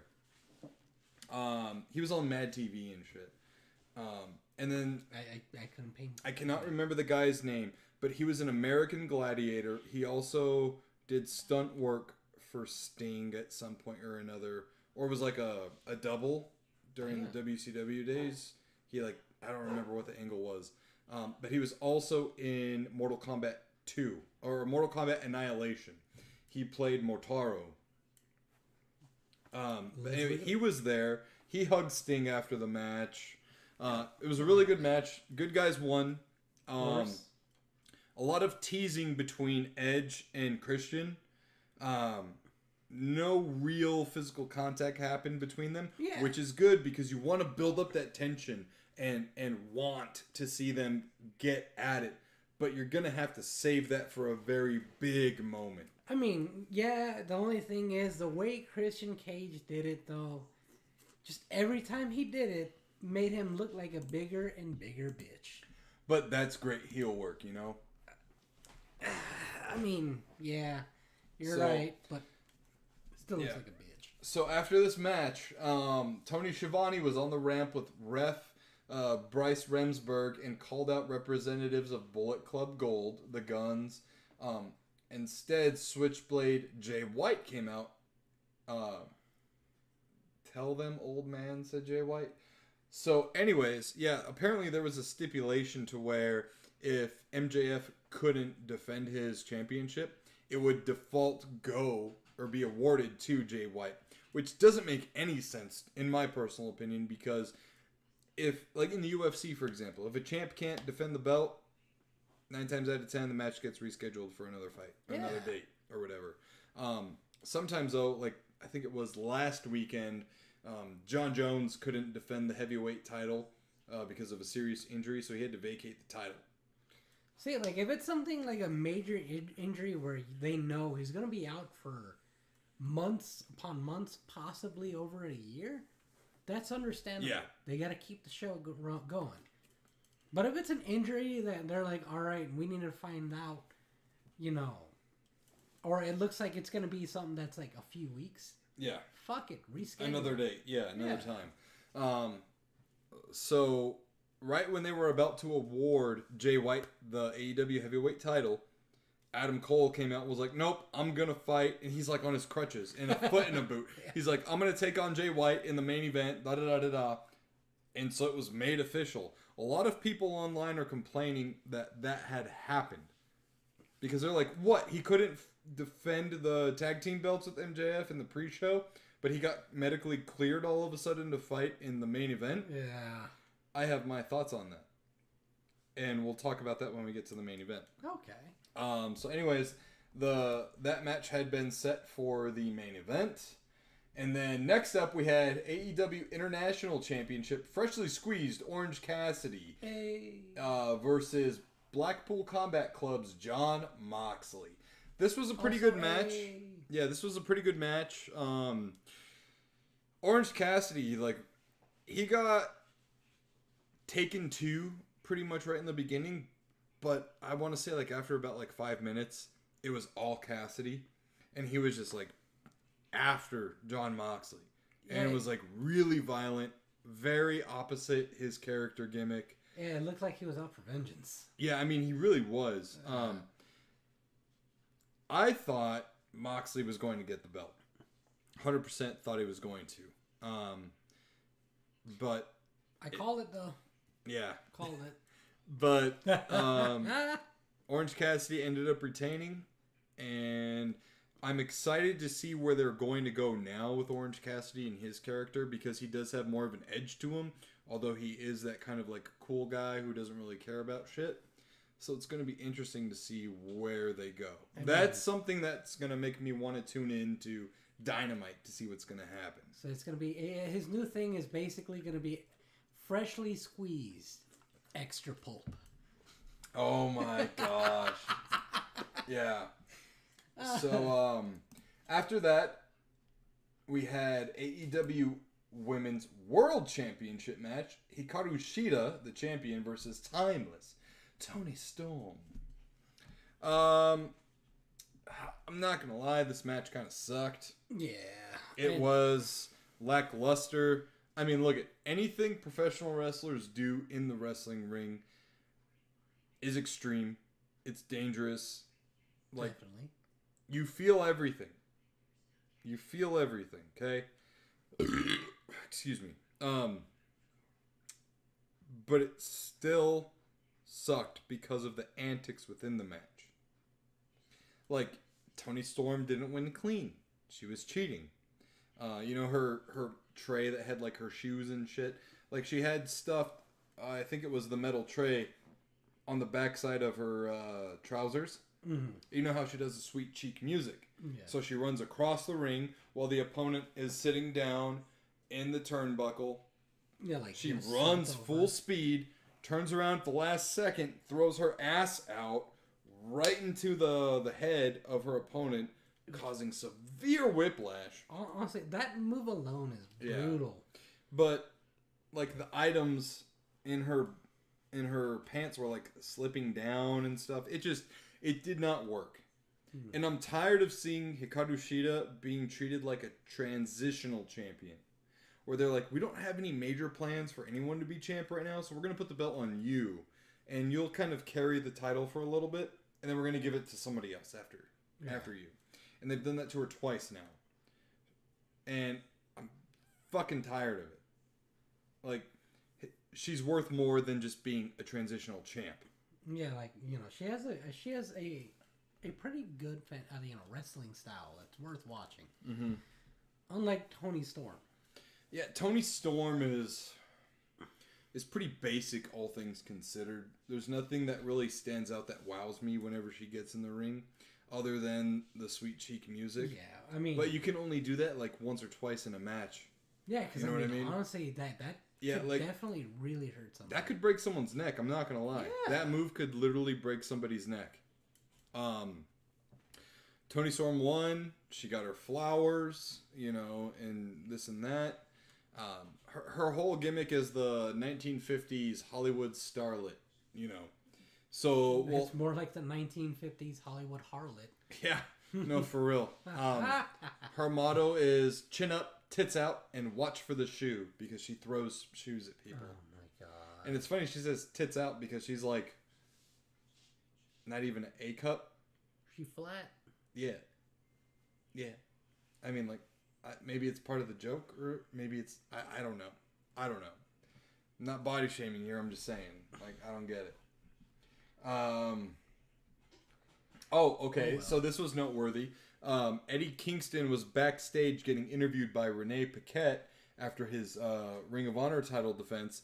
He and Mark Briscoe have been entered into the Continental Classic tournament, which is taking place starting this Wednesday and culminating, I believe, at Revolution next year in January. Okay. They have both entered into the tournament. It is a 12-man round-robin tournament, and Eddie Kingston put both of his belts up on the line in that tournament. Oh, shit. And apparently, they're going to unify the belts or something in this tournament. It's a little convoluted. But the Ring of Honor... Locke says bee stings. More like mosquito bites, bro. But hey. What was I going to say? They're going to combine the Ring of Honor World title, the New Japan Strong World title, and something because they called it a triple crown and they were going to combine. I don't know. I need to listen to the media scrum again, the post pay-per-view media scrum. But anyways, he says I want to put the New Japan Strong Open Weight Championship and the Ring of Honor World Championship on the line in each of my matches in the tournament. Let's make this the biggest and best tournament in pro wrestling. So does that mean like the Ring of Honor and New Japan Strong are combining or something? I don't know. I have to listen because Tony Khan said something about making a Triple Crown championship. Like whoever wins the tournament also wins the Continental Championship. So I don't know if that's like making it like. I have to. Bless you. Thank you. You know how in WWE how they have the Intercontinental Championship and the United States Championship? I think that might be AEW's way of doing that. Which, I mean, it makes more sense. Intercontinental and Continental. Yeah, it makes more sense. Which, it's funny that WWE even has an Intercontinental one when they don't fucking partner with anybody. Yeah. It's fucking stupid. Exactly. So anyways, next up was the AEW World Tag Team Championship ladder match with Big Bill and Absolute Ricky Starks, who are the tag team champs, versus FTR versus LFI versus Kings of the Black Throne. I'll admit, I really wasn't paying too much attention during this match. Me neither. Yeah. And I'm not gonna lie, that's a complaint I had about Saturday's gathering, was too many fucking people talking during the pay-per-view.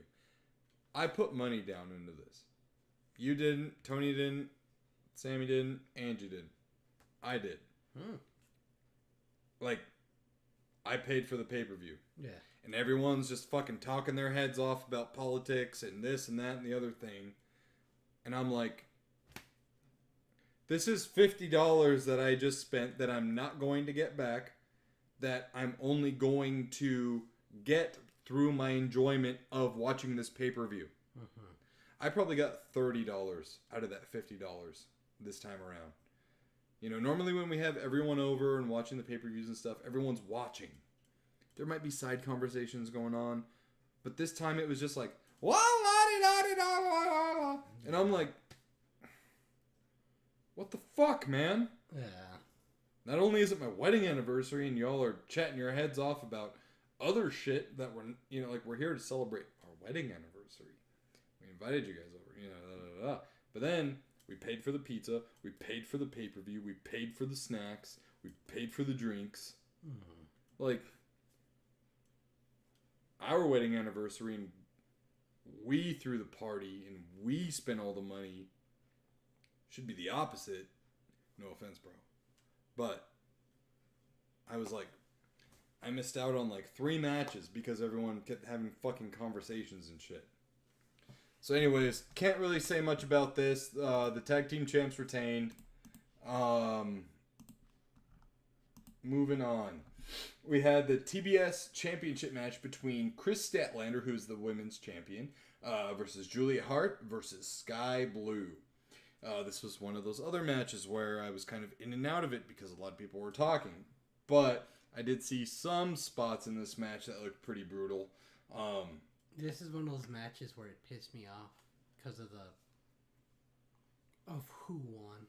Oh, Julia Hart. Yeah, so Julia Hart ended up winning the title off of Chris Statlander. It was basically, though, through a pin steal. Yeah. Yeah. Chris Statlander was pinning Sky Blue at the end of the match. You know, Chris Statlander is like a giant amongst toddlers in the women's division. She's a powerhouse. She's got a great offensive repertoire, so to speak, you know. Mm-hmm. She's got a lot of great thunderous moves. One of her favorite moves to do is like the Blue Thunder Bomb, and so on and so forth. It's a spinning body slam, so to speak. Yeah. She did great, and she was, I think, at the 2 count with Sky Blue, and Julia Hart ended up kicking her, doing something to her. I can't remember what it was, but she ended up pinning Sky Blue for the win. So it felt like a cheap win to me. yeah, so like, and that's the thing too, right? Is that's how they kind of do this. So it protects Chris Statlander because she didn't get pinned, she didn't lose. Yeah, and that's the that's the thing with the triple threat or 4-way matches and stuff is, the champs don't have to be involved to lose the belts. yeah. So that's the gambit in the gamble there. Let's see. Next, okay, so we'll go ahead and stop the audio recording and restart right now. All right, I'm actually go pee real quick. Okay. Yeah, I'll be right back. Alrighty. Oh man. If anyone's watching, y'all got any questions while we're in this intermission? While we're in this intermission, I'm actually... Ooh, I just got a smell of some chicken right now. I'm going to check the Monday Night Football score. Locke says, have a good rest of the podcast. I'm going to go eat some dinner now. Locke, thank you for joining us. Thank you for your charitable donation. Super glad that you got to join in with us. Thank you so much. We'll be on tomorrow night to stream some games. Thursday night, not so much because it is Thanksgiving. And I do plan on going to see the horror slasher flick Thanksgiving Thursday night. But we'll resume next week.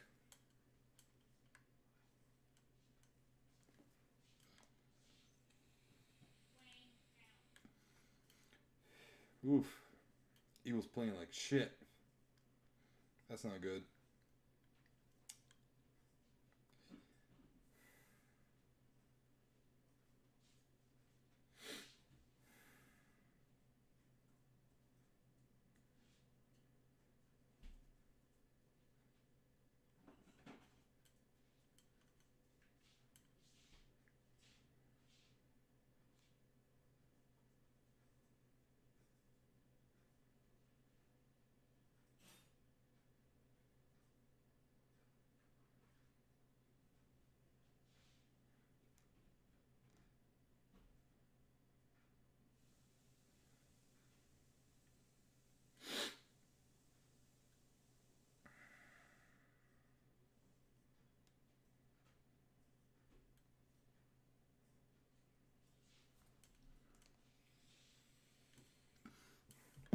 We're just in intermission mode right now, y'all.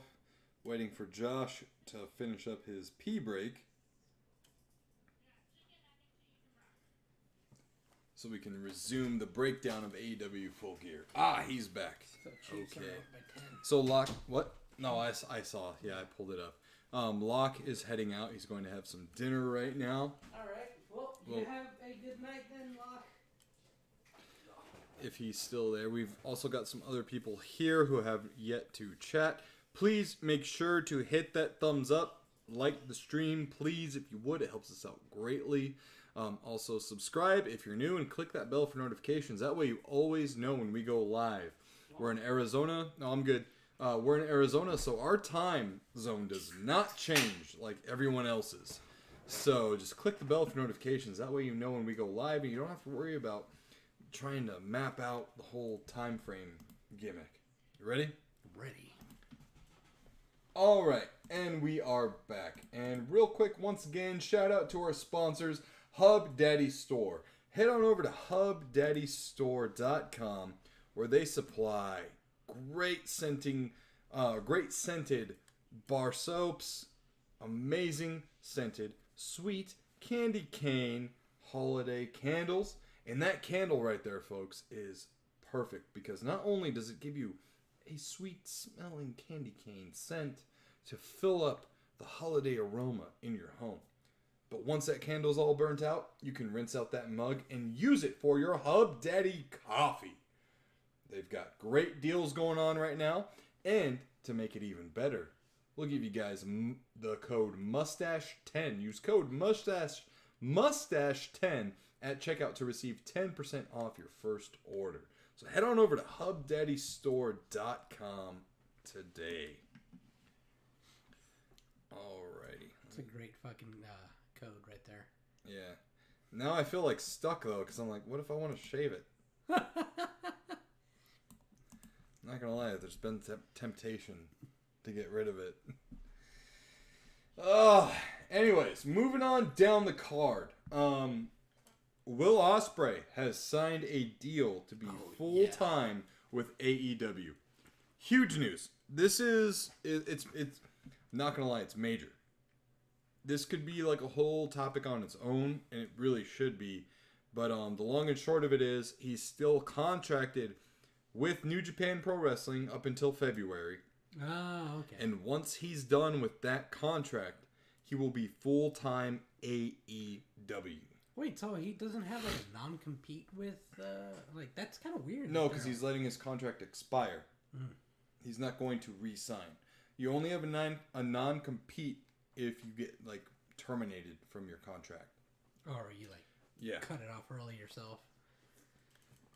But, no, you can't cut it off early. That's... In pro wrestling, you're labeled as an independent contractor, but you're literally not. Yeah. Yeah, it's ass backwards. So next up, okay, this is a major match. The Texas Death Match between Hangman Adam Page and Swerve Strickland. Whew. This one. Yeah, this one. Damn. I don't want to. Again, I just kind of want to. I don't want to run through it, but I want to run through it.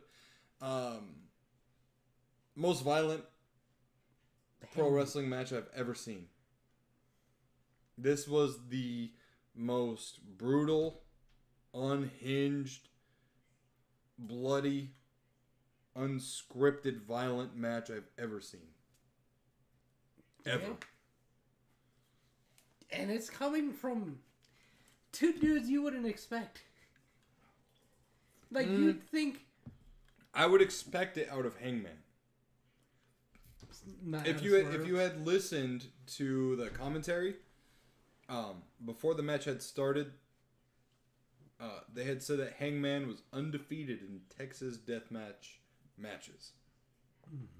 That's his style. That's his fucking...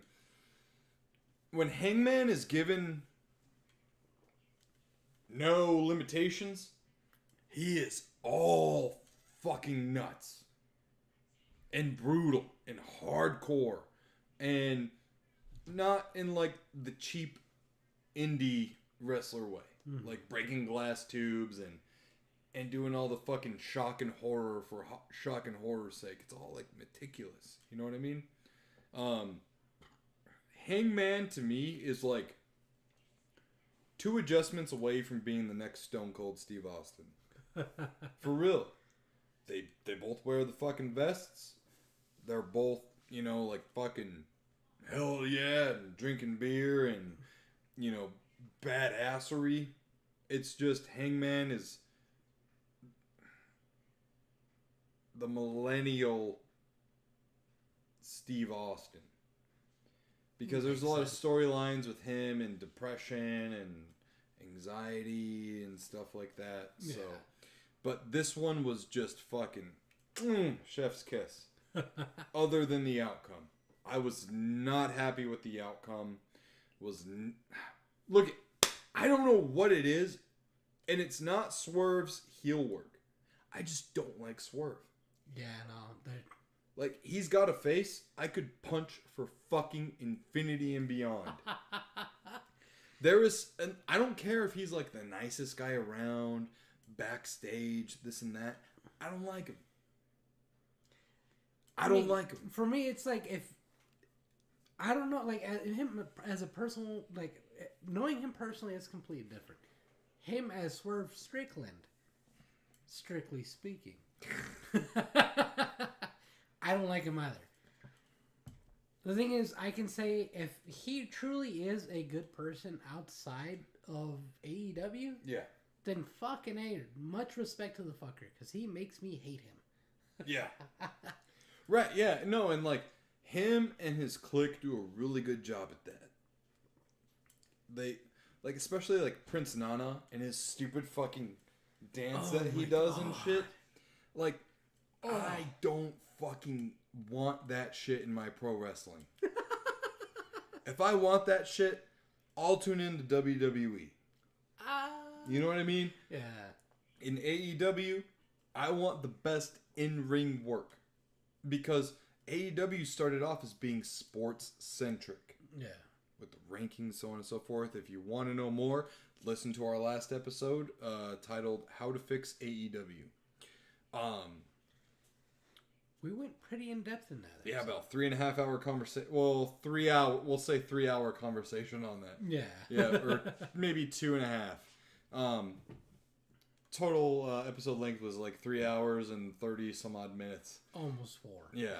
But anyways,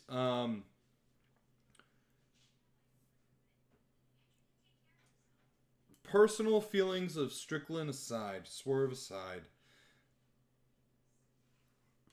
I don't know how Swerve could have made that kind of comeback after the damage dealt. Like, suspension of disbelief and all that applied. I still don't get it. Because Hangman literally drained Swerve nearly of a fucking quarter of his blood. Dude, I'm pretty sure that fucker went to the hospital. Absolutely. Immediately after. Absolutely. Like, they had an ambulance fucking...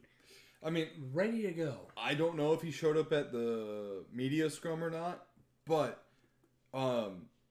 bloodiest match I've ever seen. And that's saying something because that Lucha Bros versus Young Bucks match, was it last year? Yeah, it was last year. Bloody. Bruh, fucking... With the thumbtack Nikes and shit. Dude, like, I mean... Swerve was drenched in blood. Like, it was literally drenched. There was a point in the match, it was early on too, where Hangman had already cut open Swerve, like, horribly. Mm-hmm. And Hangman got under Swerve as he was bleeding. And just... mouth open. And then did the whole Triple H, like, spitting water, but it was spitting blood. Yeah. Up, and you see this fucking pink cloud. Yeah. Or red cloud, whatever it was. And I was like, holy shit, it's like what it looks like when you play Mortal Kombat. You know, like the fucking Sega Genesis. Dude, that was fucking wild. Yeah. Like, this man literally... I'm sorry, podcast only listeners. But if you'd have to have watched that to see... It was literally what I'm about to do. It's like... Yeah. Grabbed his head and just, like, as... white as his mouth could go. Just, like going under a soda fountain. Yeah. Yeah. But the thing is, like, there was just that much blood dripping, too. Where it looked like a fucking... It wasn't dripping, it was pouring. Yeah. Yeah. Like, you could see it was in Swerve's eyes. There was some points where they slowed the match down a little bit because you could tell, like, neither one of them could really see too much. Yeah. There was broken glass involved. There was... one fucking spot when they showed it again and in slow-mo Swerve had a barbed wire folding chair, metal folding chair, covered and wrapped in barbed wire. Mm-hmm. Hit Hangman Adam Page in the back with it.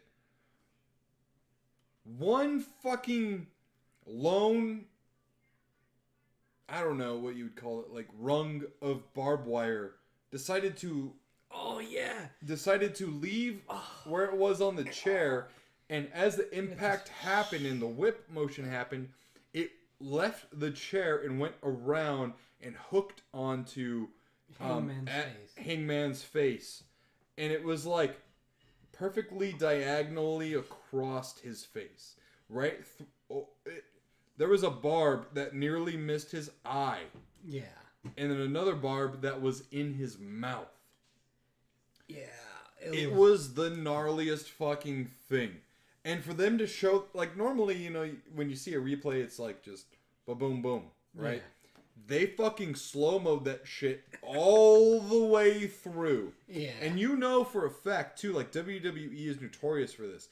They'll show something in slow-mo and then speed it up to normal right when the action happens. Yeah.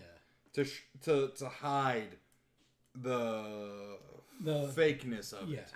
You know, the non-contact of it. It was just fucking brutal. Yeah, no, and this one, You oh my god, see, like it kind of like grab onto his face a little bit. it did. Yeah, It did, and then Man, you could see like the wince in his face. Like again, he is so lucky it missed his eye. right. So that was like Guardian Angel going like, no. You know what I mean? It was, whew.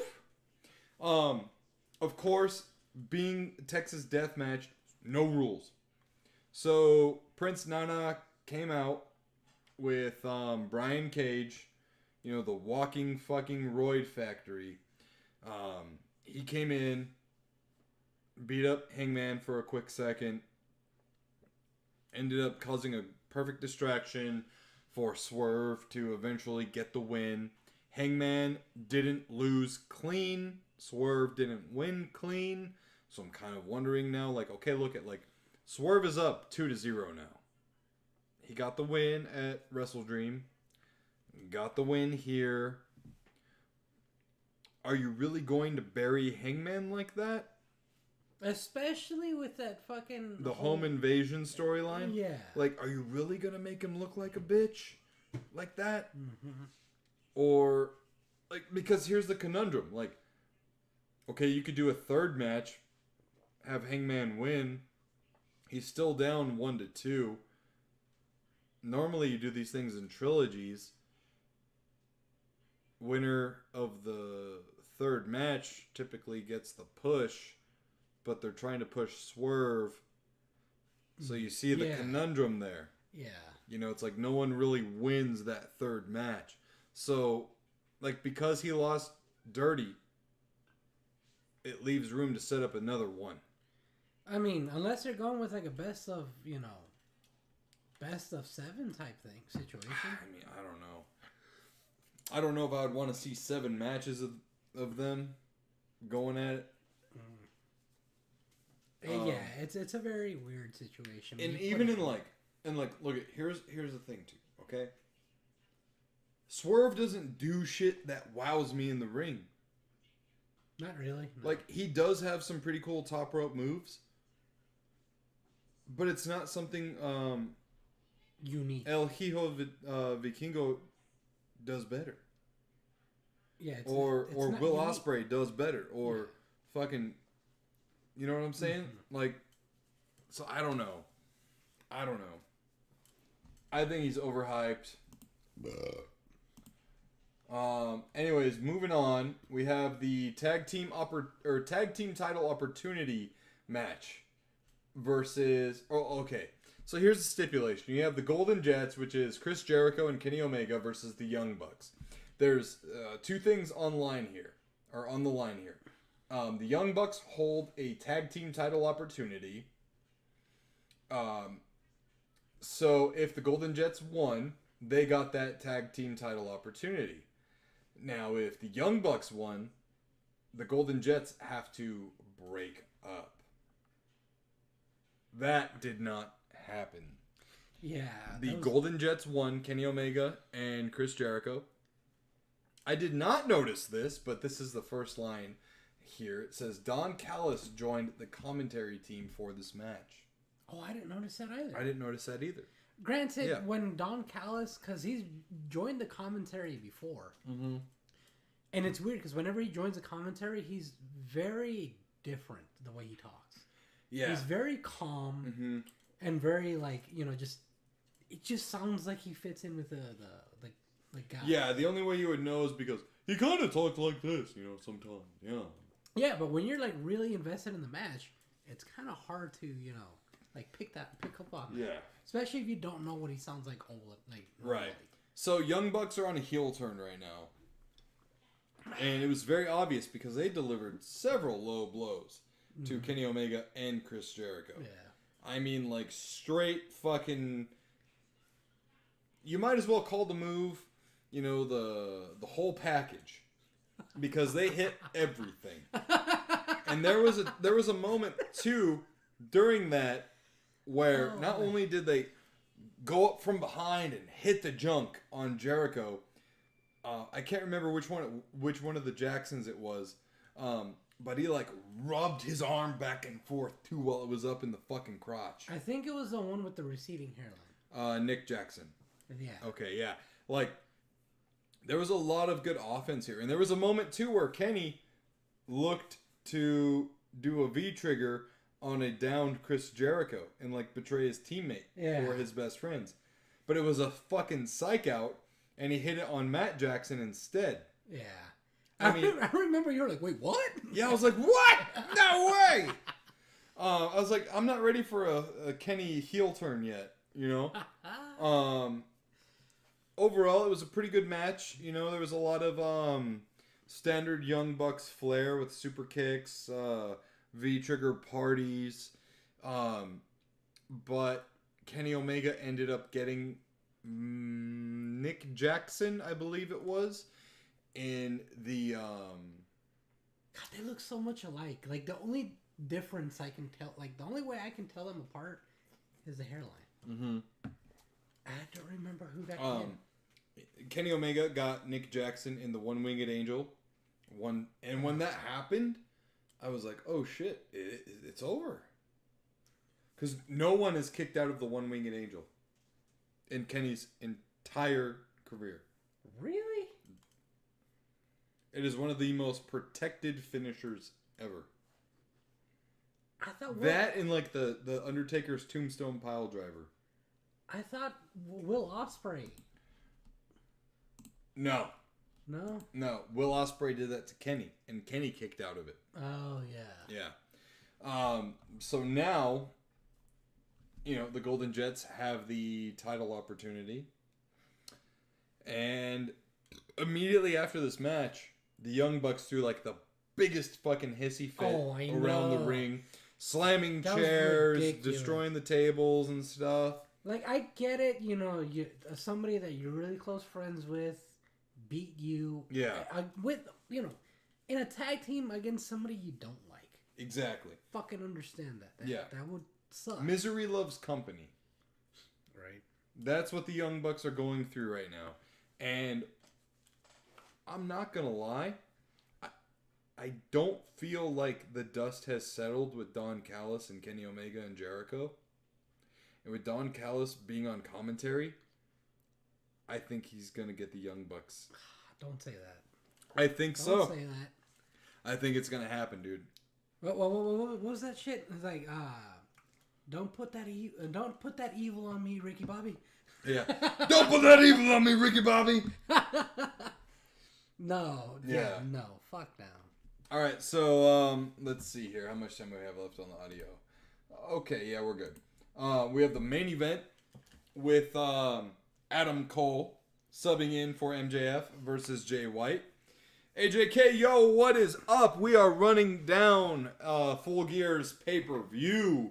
Well, actually, I should say AEW's Full Gear pay-per-view. Yeah, there you go. That's better, yeah. Sorry, I've got pressure on my bladder and I have to pee, you know. But not thinking straight. Fuck it. Let's just... All right, yeah. Okay, we're going to pause the audio in 3, 2, 1. I'm going to go pee. Josh, you do your thing. Go, Tinkle. Oh, it smells you so got good. it. The chicken, not the fucking... Oh my god. What's up, AJK? How you doing? Yeah, we were just over here talking about AEW because we saw a pay-per-view on Saturday. It was actually pretty fun. We're just now about to get to the main event, which is a pretty interesting portion of the pay-per-view. So, you know, stay tuned for that. Give me 1 second. I'm gonna go grab another cerveza.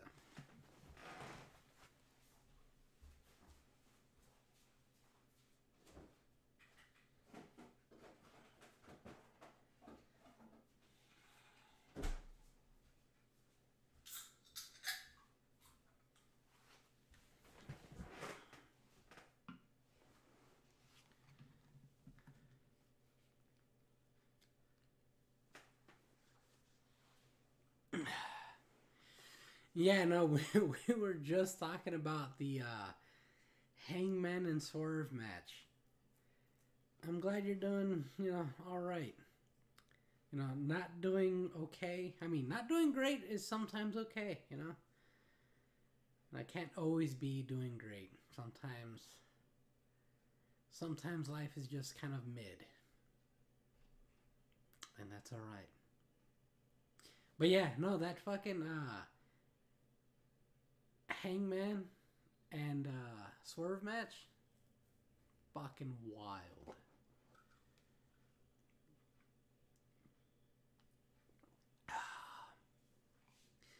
Like we were just talking about, like it was one of the bloodiest matches we've seen ever. Like, I mean, Swerve's face was just dripping, just pouring out fucking blood. That was crazy.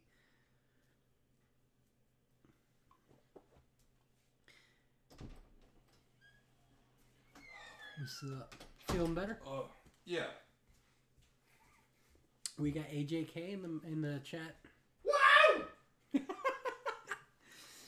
Oh, damn, you should have told me you were out. I would have grabbed you. Oh, that's alright. Do you need one? Oh, no, I already grabbed one.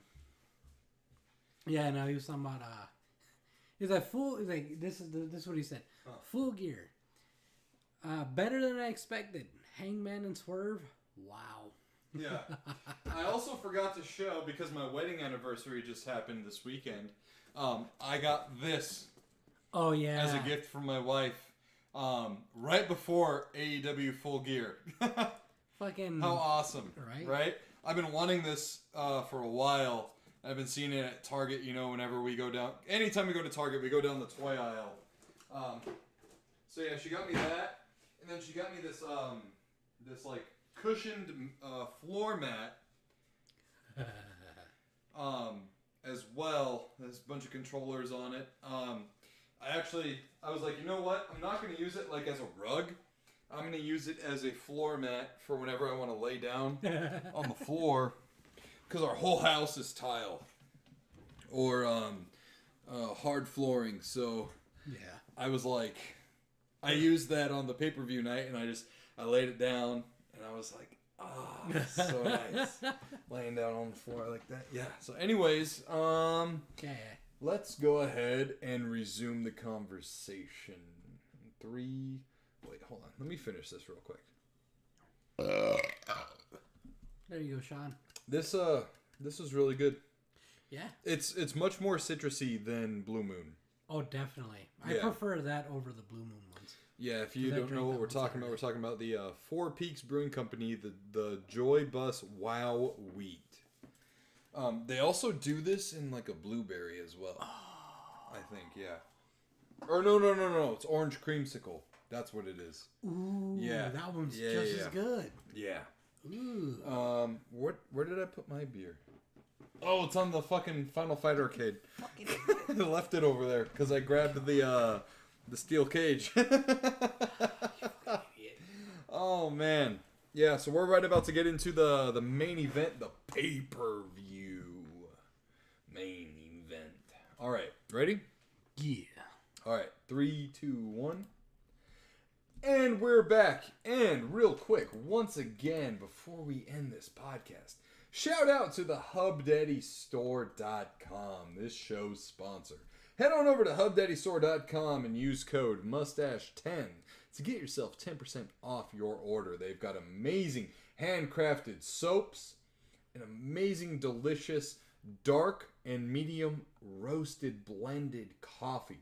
And not only that, but they've got great mugs, great merch, and great candles. Not only that, you can get a candle in a mug. That's right. They've got a candy cane scented holiday mug that looks completely different than their standard mugs. And once that candle's all burnt out, you can rinse it out and use that mug for your Hub Daddy coffee. So once again, shout out to our sponsors at HubDaddyStore.com. Use code MUSTACHE10 to get yourself 10% off your order. All right, so now that that's out of the way, it's main event time! All right, this is for the AEW World Championship between Adam Cole and Bullet Club Gold's Switchblade, Jay White. I'm just going to read the notes here from AEW Direct It says, Adam Cole came to the ring on crutches. Jay White was introduced and walked to the ring with the guns by his side. Justin Roberts announced Adam Cole as representing MJF. This is going to be a massacre, said Taz. and like in true Taz fashion, he'd be like, this is going to be a massacre. Like, what is Adam Cole thinking? You know, like, so. Oh, man. This was just, it was great because, okay, remember how, hold on, let me take a sip here. I'm fucking 6 ways from Tuesday here. Hold on. Make up your mind. All right, you know what? I'm going to take a hit of the vape. Oh, my God. He's got to really oil up the gears. Okay, For full so, gear. earlier, there was a plot hole, right? Where it was like, why can Adam Cole fucking wrestle in the main event, but he wasn't cleared for the fucking tag team match? Great point, yes. Yeah, I told you we'd come back around to it. Yeah, I hate when podcasts fucking say, oh, we'll get to that later on, and then they never fucking get to it. We are better than that. Baby! Oh, yes! Anyways, so, plot hole. Explained. By yours truly. Okay, so look it. There's someone masquerading around as the devil. In MJF's mask, right? Not once did we see an interruption from the devil during this pay-per-view. Why, you might ask? Because Adam Cole was present during the pay-per-view the entire time. The entire time. He was there. All the other times this shit's happened, Adam Cole's been off screen. Or they'll show him in a video call. Also, I think it was during Wrestle Dream, they were sitting in front of lockers. And Adam Cole was sitting in front of the locker that had the devil mask hanging in the background. Okay? Now, on top of that, once Adam Cole was in the ring, he tossed the crutches. I mean, he was kind of like, Yeah, tossed the crutches. Okay? After that, look at, fucking tinfoil hat me for all I know, okay? But MJF drove down in that fucking ambulance, right? Yeah. Which was fucking wild on its own. It was wild and illegal. Could you imagine MJF at the hospital like, get the fuck off of me! I'm going to the fucking match! He's fucking punching nurses and doctors and fucking, going fucking crazy, The look on Adam Cole's face was that of surprise, shock, disappointment. Because I genuinely think in that moment, kayfabe-wise, Adam Cole was about to reveal himself to not being injured and to getting his title opportunity right then, right there. And he didn't have to hurt MJF directly to do it. Because I do think there is a genuine friendship level to this. And Adam Cole is doing everything he can as the devil to deter MJF from having to defend it one-on-one versus him. Or having a direct reveal, maybe. Yeah. But, again, tinfoil hat, right? Now, there's the other plot hole to that plot hole, which says, okay, so what, Tony Khan is in on it too? Yes, he is. Of course they'd go. AJK says chef's kiss. Yeah. Now check this out. Let me run through this here. Right now, in the kayfabe realm, There's a lot of people after MJF. Pretty damn much Yeah. the entire fucking roster. I mean, his belt has been stripped from him for like a month or so with Jay White taking it and stealing it, right? Yeah. Tony Khan could have been like, no! Give MJF his fucking title back. You work for me. Yeah. You know what I mean? He never did it. Here's another thing. Okay? And another one. Fucking DJ Khaled. We the best. Right? So anyways. So you got that, right? Tony Khan could have done that at any point in time. Never did. Samoa Joe comes out. Drops the Ring of Honor World Championship. Or no, the television championship for Ring of Honor. He beats Keith Lee, defends the belt successfully, puts it on the ground and says, I don't want it anymore. I'm after Max's title. I want a rematch with Max. And then so you got Jay White doing this shit, Samoa Joe doing that shit, and then Wardlow coming back out of nowhere. Has a couple of squash matches. And on his wrist tapes, you see MJF written on it. You can't really necessarily see it out until AEW wants you to see it. And then once that happens, he gets his vignettes. You know? And he tells Max... There was one episode of Dynamite where he puts Max up against the wall. And is like, I'm going to get you. And you're not going to know when. You're not going to know where. But when I do, I'm going to take everything from you. You know? And MJF, rightfully so, or not right. Wardlow has rightful vengeance geared towards MJF. Not only for being his fucking lackey under contract, but also MJF pretty much fucking screwed Wardlow out of his moment. I think it was during like Double or Nothing last year. MJF almost flew back fucking home. He had a flight booked to go back home and no-show the whole event. He didn't show up to his scheduled fan signing. Really? Like, bunch of shit. Yeah. And then MJF pretty much worked a squash match with Wardlow. Wardlow beat him. Done real quick. You know, etc., etc. Now listen. MJF had a scorched earth promo against Tony Khan. I think you remember because that was the one that like Brittany always refers to with his like head almost exploding. And he was like cussing out Tony Khan, calling him a mark, and this and that, and there was a ton of bleeps. And that was the one night where Warner Brothers Discovery's important people were at the show. Yeah, I remember that now. So you have all these fucking people who have something against MJF all working together. Or maybe not even working together, but just all against him.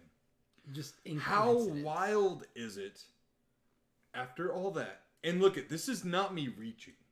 I'm not doing fucking yoga here. I'm not Dawson in Street Fighter 2 here, okay? This is not a reach. How hard is it to think, yeah, Tony Khan has a reason to be in on it too? Fuck that guy. He embarrassed him on national television. Right. Like, fucking buried him on television. It's a contract year for AEW with television. With contract rights and, you know, broadcast rights and so on and so forth. Yeah, let's fucking screw this guy. Let's get pretty boy Adam Cole the fucking title. Let's fucking, you know, get rid of MJF and that image and this and that. So who's to say Tony Khan didn't, who's to say Tony Khan was not aware of Adam Cole's current injury status, quote unquote, and was just like, yeah, that's fine. You don't have to wrestle in the fucking other one. And yeah, we'll clear you for the main event. Why? Oh, because you're not actually injured. Yeah. That's why. It's all... Look, it's a long rabbit hole, and it sounds a little convoluted. and stuff, and I tried my best to convey it in the easiest digestible way. But look, pro wrestling is also very soap opera. Oh yeah. Very soap opera. Oh yeah. It's soap opera with fucking stunt work. When it's done the absolute best. Yeah. And I think if it all goes down the way I said it went down, is going down. Chef's kiss. Fucking sign it, seal it, deliver it. We'll just have to wait and see. But hey, does it sound like I had a tinfoil hat on while I said all that shit? Or does it sound logical? I mean, in kayfabe. So far, it's pretty. I mean, it's within reason. It really is. Because I mean, especially. Oh, what? And not to mention too, during that fucking main event, Adam Cole, while MJF was fucking hurt like a son of a gun, Adam Cole kept telling MJF to dive out of the ring, do a dive, do this, do that. He was constantly trying to make MJF weaken himself more and more. Yeah. Just saying. AJK says, which feeds into the recent dirt sheet that WWE believes MJF quietly re-signed with AEW until 2027. We'll just have to see how things play out. Just saying. Look it. I was chatting along with What Culture's live review of this today when they were live earlier this morning, which would be like mid-afternoon their time because they're in England. I voiced this shit out. People were telling me I was reaching. And I was like, no, the people that are reaching are the people that are saying CM Punk is the devil. Okay, that's a reach. Because that guy was fucking fired with cause. Like, literal legal action. Yeah. That shit is public information. Court files and all that shit are public information. You can't fake court files. No. It's like legally speaking, you cannot. And then do also that. too, it's like why would you tank Collision's ratings on Saturday nights for a fucking storyline? Right. For one dude. During a negotiation year. Exactly. And then the same people are also saying like, oh, CM Punk's going to show up at WWE Survivor Series this weekend because it's in Chicago. He's not. They're going to have the audience in Chicago no matter what. Mm-hmm. So they might have a slightly less audience, but if anything, if the people are, fucking level-headed at all, they'd realize how much of a piece of shit Punk has been. Yeah. And, like, I got kudos for that on the What Culture live chat and whatever. Like, oh, yeah, finally you say something we can agree on and whatever. And I'm like, yeah, cool, whatever. Look, what I'm saying is it's not a reach. The new pay-per-view, brand new for this year, is called World's End. World's End. Whose world's going to end? MJF's. He has everyone coming at him, and they're not hiding it. They're doing, independent vignettes and fucking interviews and stuff all about MJF. The other thing is, you've watched plenty of fucking wrestling. You've seen how storylines play out. You know how they write this shit. You can call it out with a 90% accuracy. 90. Because sometimes it's a total fucking surprise and shock and stuff. But it's still within the realm of possibilities that you've, pretty much called out. Right. Exactly. So I don't see a giant glaring plot hole the way others are with this whole Adam Cole being able to wrestle in the main event and stuff. You've connected the dots. You see where it's going. Yeah. Yeah. Like from a skeptic's point of view. Yeah.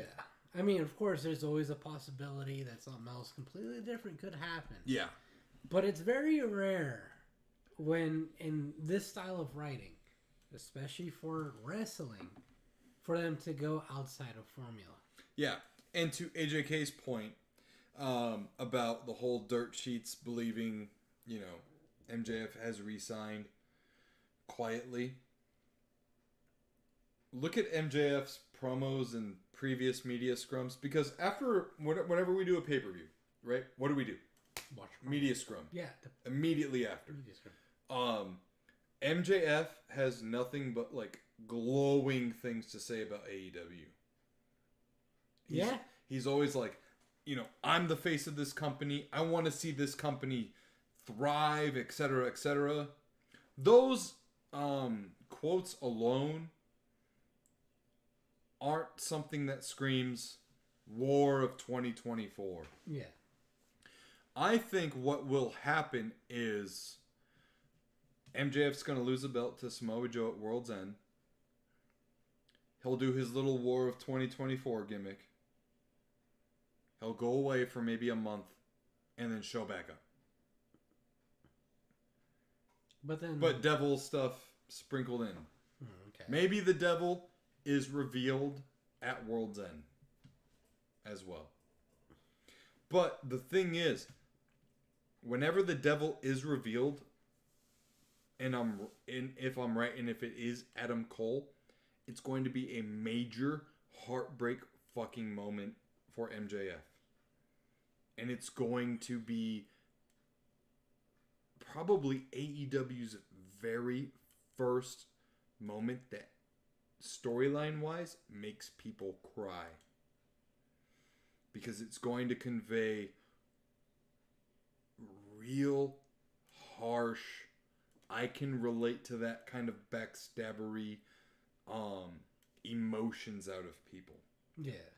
And you're going to get those people who are like, oh, told you so.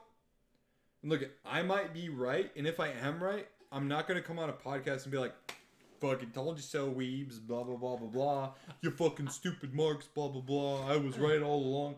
I'm not gonna be like JD from NY or fucking critics on What Culture or whatever. I'm just gonna be like, that was amazing. I fucking called it, but that was fucking great. Like, yeah, because I mean, when you watch a movie or when you read a book and you're able to see the foreshadowing ahead of time, it's really rare when you're actually able to catch on to it. Mm-hmm. Sometimes they're able to hide it.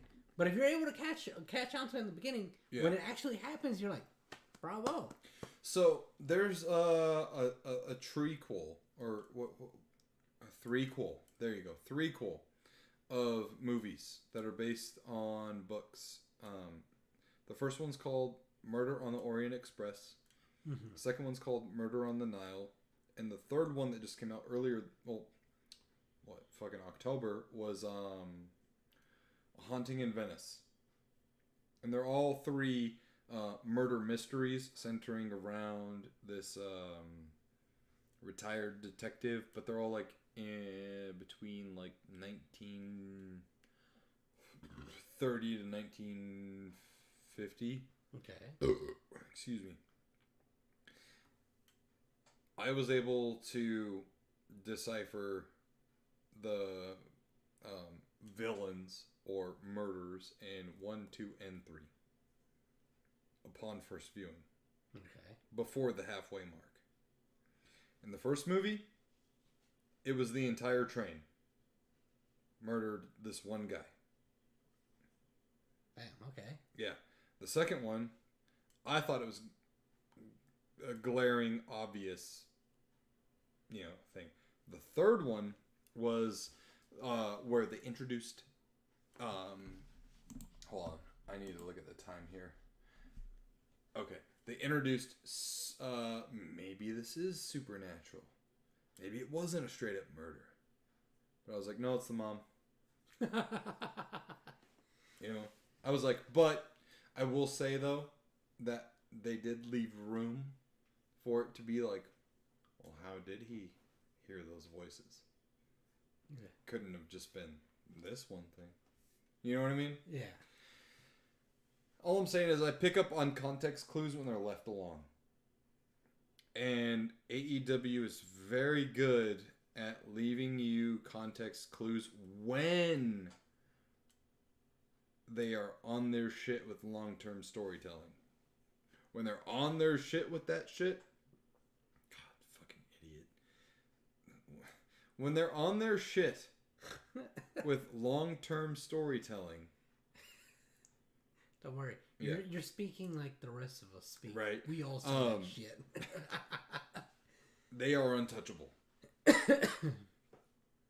Like, before CM Punk debuted, Kenny Omega was wearing a shirt that said Chick Magnet. Chick Magnet. Okay. CM.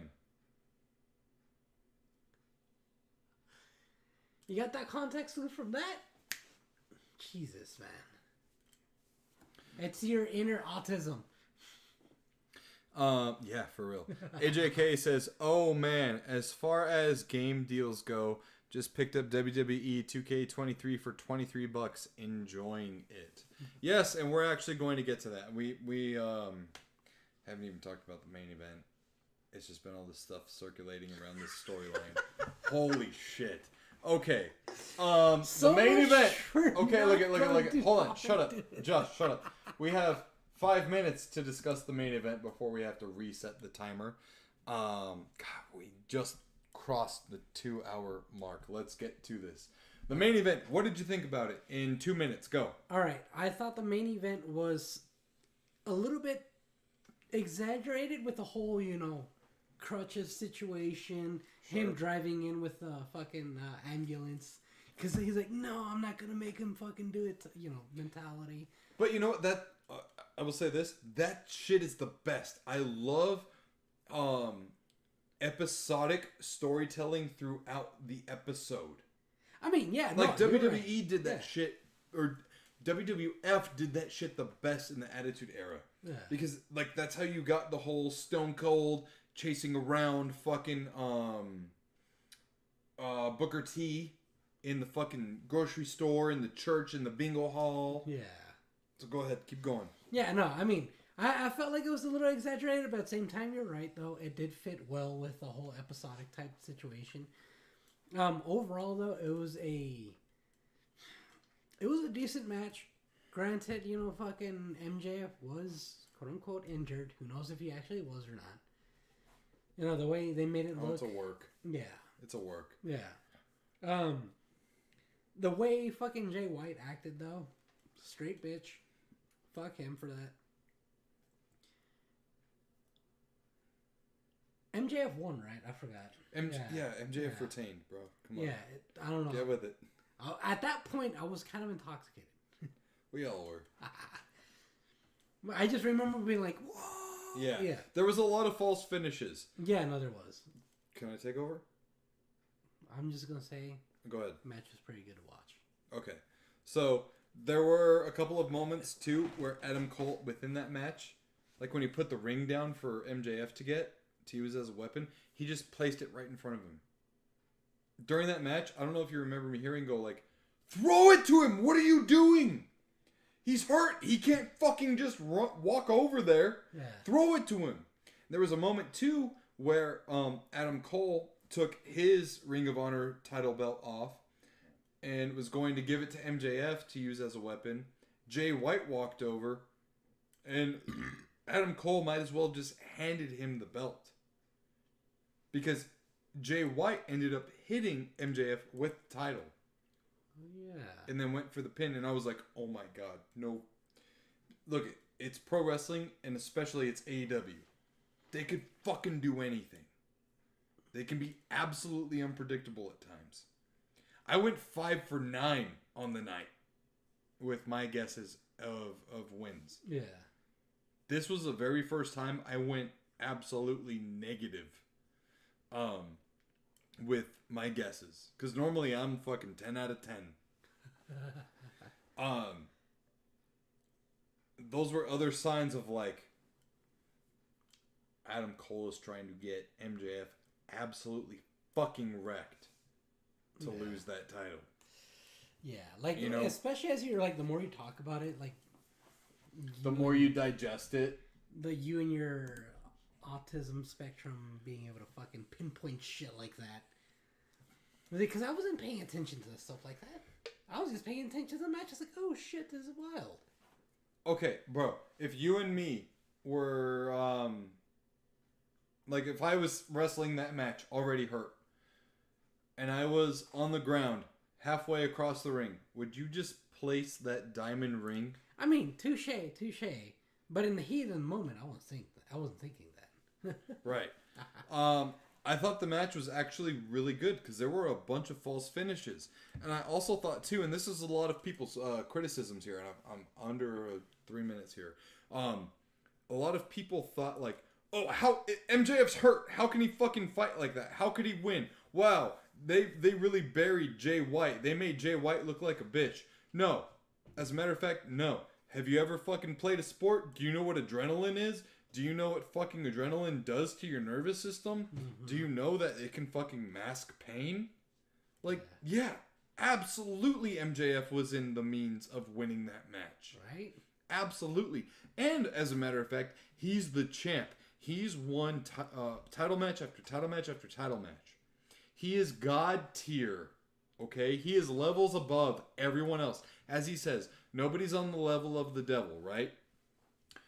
Of course, he's a level 10 player. Jay White's a level 8 player. On base alone, MJF outranks him. Hurt, sure, brings him down, but they're still going to protect their ace. It's still within the realm of possibility, given the realism of the matter of the fact of adrenaline and other mental ambitions. Yeah. He is going to find a way to beat him. Yeah. There was the elbow drop off the top rope when MJF did that shit. It's like, how? Why would you do that? But adrenaline. Plus, I mean, throughout the match, you can tell that there were some, repercussions to doing some of the shit that he did. Absolutely. Yeah. I give the match a solid, 8.5 out of 10. Oh, yeah. 8.5 out of 10. And I especially love that there was no interference on the Bullet Club Gold's side of things. All right, there we go. Audio podcast. We're going to stop the audio recording in 3, 2, 1. All right, are you good? We're just going to run through the game deals real quick. Oh, yeah, no. Okay. I didn't know if you needed to go pee or anything. I mean, a little bit, but I mean... Just go. All right, AJK, now we are all caught up on, I was going to say AEW Fight Forever, on AEW Full Gear. What's really cool, and I'll share this with you, is that, here, I'll look into the camera. I don't know why I always look at the screen whenever we're podcasting live. I should really do a better job and look into the camera. What's really cool is my wedding anniversary is November 18th, which was the pay-per-view day. And Full Gear was the very first pay-per-view that we watched as a married couple last year. So this year it was even cooler to see that, Full Gear landed on our anniversary date and stuff. So it was really cool. It was really awesome. I surprised my bride-to-be at the time. So I should really tell the story with Josh here. Thank you, AJK.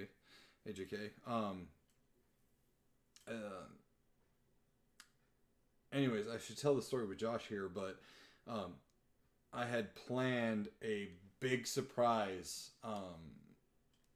for my now wife. After our officiant said, "I now pronounce you man and wife," he had said, "And also new tag team champs for life, Mr. and Mrs. Castro. You may now kiss the bride." My best man, Josh, and her maid of honor pulled out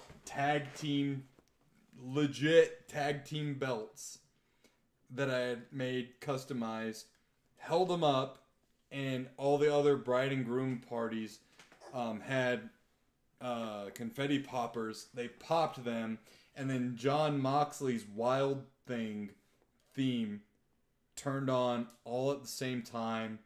It was fucking awesome. It was like the best moment. It couldn't have gone any better. My question is, how the fuck did you get to that point? Oh, I was talking about the pay-per-view day and the anniversary, you know. Yeah. Okay, yeah, now that makes sense. Yeah. It was man, it was fucking cool. I'm gonna see if I can pull a picture up on the Facebook real quick while we're still not recording the audio. Oh, whoops.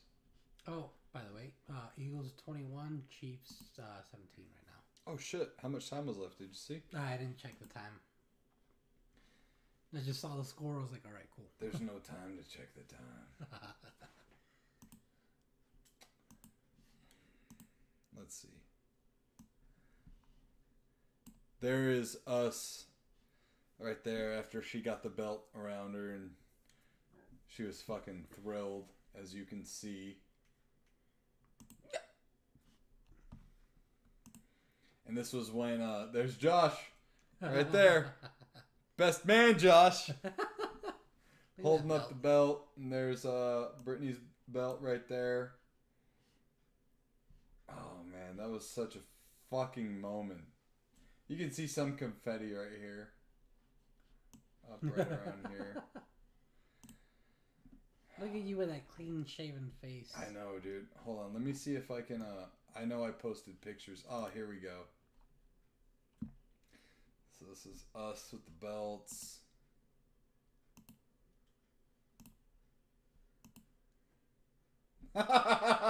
What a time, bro. Where were you? I have no idea.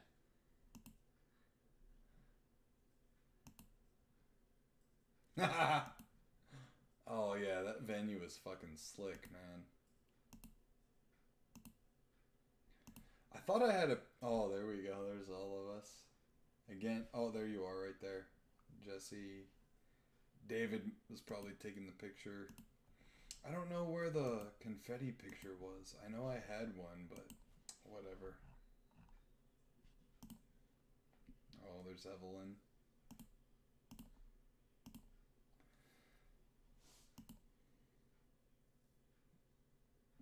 Why is that all gray? Her hand, or... Yeah. She's old, man.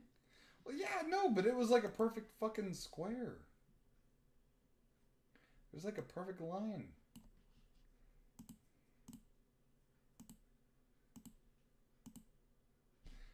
Oh, is our belts? Yeah, our belts are on the chairs right there. I don't know, I thought I had a picture of like the confetti flying down and... I mean... Oh, no, Brittany did. Yeah, there's us walking around with our titles. AJK says, when I got married on 10 years ago, our wedding party came out to all wrestling themes. That's awesome, dude. That is so fucking cool. I almost came out to the Young Bucks Super Kick party theme. Let's see. Where did Brittany put... I know she posted some good pictures. I want to see where... I'm pretty positive she was the one that posted. Oh, yeah. Good look at those belts. Look at those belts. Oh, that's a good picture. There you are again. Right. She has the more professional looking pictures. You have the more candid. She's the one that has the access to the fucking professional pictures. I don't know where the link is to... Oh my gosh. To all that. I was going to say, you have the more candid ones. Yeah, I think I already went through them. Anyways, whatever. let's go ahead and talk about some game deals, man. Yeah. 3, 2, 1. All right, and we are back. So, with the holiday... Oh, hold on. Artemis says... Whoops. Sorry. We got another question here. Off the topic question, do you play PC games off Steam? As a matter of fact, I do have a Steam account. I haven't... And this is for my wallet's sake, okay? I haven't purchased too much off of Steam. One game I do have and do play quite a bit is Chex Quest. I don't know if you're familiar with Chex Quest. We had that conversation a while back. Yes. Yeah. It is a basically a Doom reskin of a Chex story.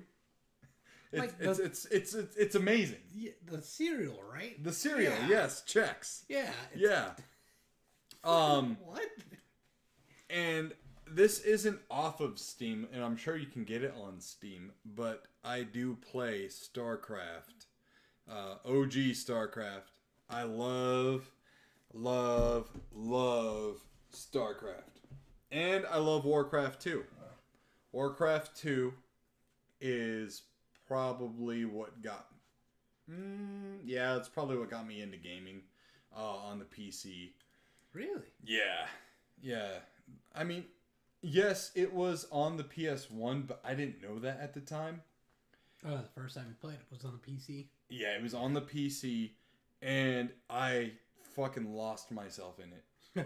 You know. I also... So, like, I'm a big physical media guy, right? So, like, Steam is great and all, but, like, I still have, like, original games that I had when I was a kid. So I have Whiplash here, which is a really cool, almost like Hot Wheels type of racing kind of game. It's got, like, first-person mode. I mean, obviously you can switch the cameras and stuff. I had another game called Moto Racer 2 on the PC. And that one you could race as a street bike or dirt bike. Each course was different. Where you could, like, select, like, what bike you wanted to use or whatever. There were dirt bike tracks that you could select a street bike to use, which sometimes, like, worked out in my favor because I was just, like, balls to the wall, like, fucking wheeling throughout the entire course and stuff. That's crazy to think about. Fucking street bike on a fucking Yeah, bike here, track. let me pull that shit up, Jamie. Moto Racer 2. I actually have it on the PS1 now. I didn't know it came out on the PS1. Damn. But apparently it did. So here, I'm going to go ahead and zoom the screen out here. So, Moto Racer 2. So, this is literally exactly what it looked like for the PC. Like the cover here. Mm-hmm. This was the select menu or whatever. It was a really fun game, dude. Really fun. And the soundtrack was fucking bananas. It was like thrasher, punk, and metal. Like, no lyrics, but just fucking awesome guitar riffs all up in your fucking face. It was nuts. I have it on physical media, so there's no need for me to get it on Steam. But I will say this, Artemis, there's so much because there's so many games on Steam that I want, and I know if I put my fucking card on file, I'm done for. Especially with the Steam sales. I know there's like that one big annual Steam sale a year, right? Yeah. Right? Like, something like that. Artemis says, I ask because me and some streamers are playing Phasmophobia. If you're ever down to play and tap my audience, you're welcome to this fucking stupid heart emoji.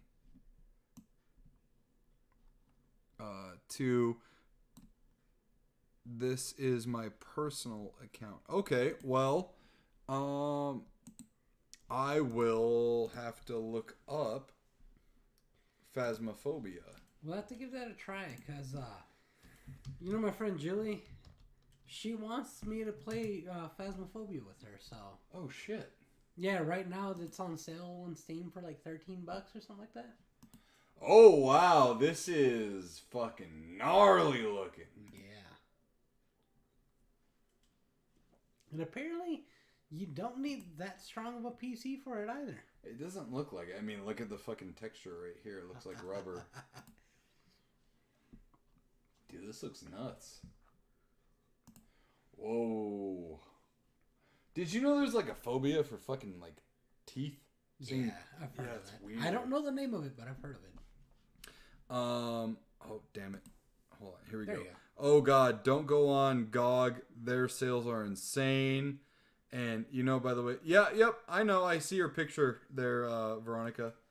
Wow. This looks nuts. Oh, wow. IGN even covered it. Back in 2020. How old is this game? I don't know. Huh. I didn't know. I mean, I just heard about it like this year. I just heard about it now. So, when did it release? Hold on. I'm going to look it up. Whoa, this dude looks nuts. This is like some freaking 13 Ghosts level of character Right. design. Wow. Oh, September 18th, 2020. So, Huh. You know what this reminds me of? This picture right here? what? Hey, demons, it's your boy. I fucking love that video. Sweet, yeah, my business account has 7K on YouTube, so if you're down... Wow. Well, yeah. There you I go. believe we're friends on Facebook. Shoot me a DM, like whenever you go on or whatever. I guess I could open up Steam and see how much it is right now. Oh yeah, that's on the other monitor. Just search it up right there. Yeah. Is it right here? No. There you go. Just drag it on there. Is it gonna load the full view or? Apparently not. All right, Steam, way to go! Power Wash Simulator. God, that game was something.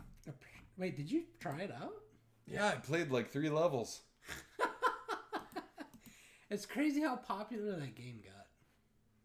Oh, dude, yeah. Brittany was like, "Why are you playing this? You just got off work." It was that and like like I was playing a home renovation game as well. Did you tell her to try it out so you know how my days go? What? Did you tell her try it out so you know how my days go? Right.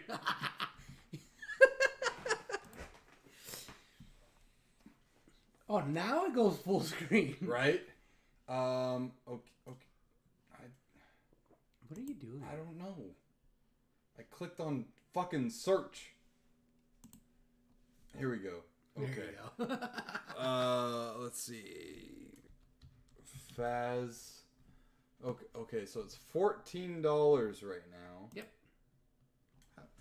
How are you all? Yep, like you fucking knew this already. Yeah, I said that earlier. I was like 14. I don't listen when you talk, dude. Fuck you. So it's from developer Kinetic Games. Oh, I was not expecting that. Me neither. Well, fuck it, it's playing.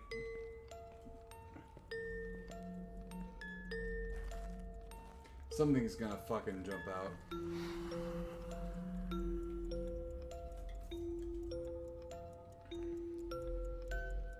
This reminds me of Outlast.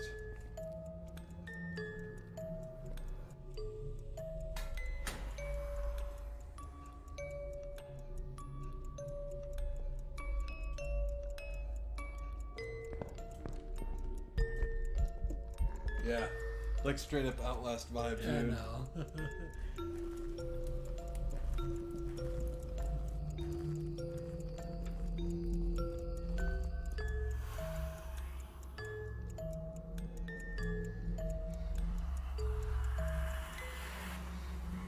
so many updates. That's crazy though. It didn't fucking show anything. Oh, here we go. George, I've arrived at the location. My name's Nick. All right. Be careful. My name is Yeah. As soon as you find anything. Oh, I just hit my tooth with the can. Fucking idiot. We're gonna get to game deals, I promise. I mean, this is a deal. It's $14 when it's normally like something different. I don't think it's on sale, bro.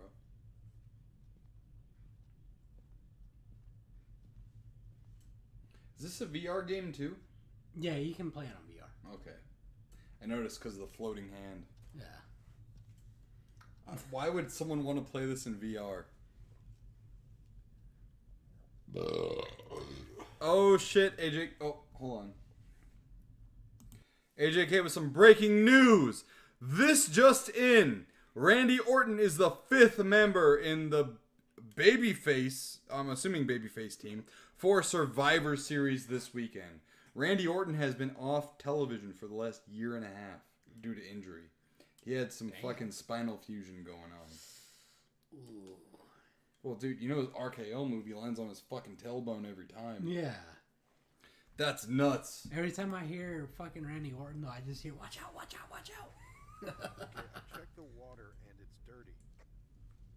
I checked the That water means we're and... dealing with either a spirit or a wraith. You're not done yet, though. We still need more information. I love the fact that the flashlight doesn't move, but the light does.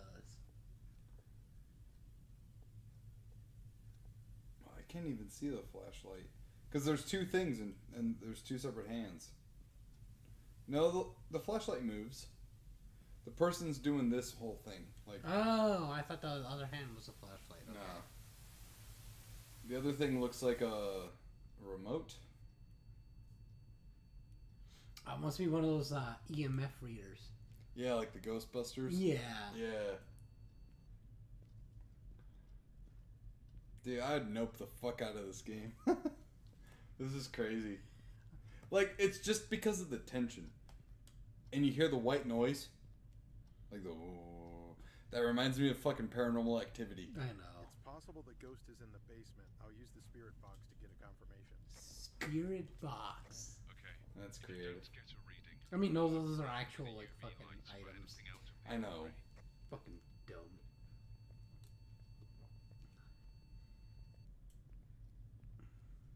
Yeah, you ever seen the show Ghost Hunters? Or something like that? Yeah. Yeah. Yeah. They always send that one guy, the bald guy, fucking Yeah. everywhere. Poor guy, man. Is anyone in this room? Can you give me a sign?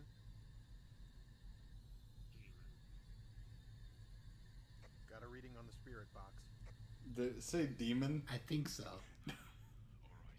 It looks like we're dealing with a spirit.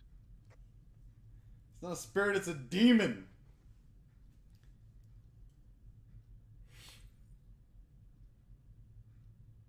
The lights just went out. Hey, your vitals aren't looking good. You Your need to pack up and vitals. leave as soon as you can. You're risking your life from this point on. Bro, you sent him in there! I know! Oh, man.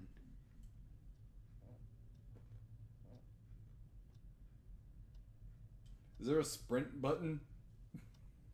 Who knows? I just fucking sprint out the front door, bro. Like, later! Right? Why is he exploring the rest of the house? See? That's what you get. You just get that screen from fucking Dark Souls. You died. Yeah, that looks fun and creepy.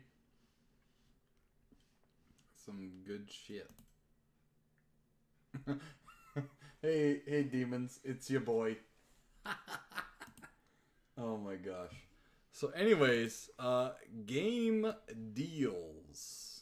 We are in the week of giving thanks. You know, Thanksgiving, of course, there's Black Friday. Artemis says, haha, I'm loving this reaction. So, There is an insane Black Friday deal from Nintendo. Absolutely insane. Yeah.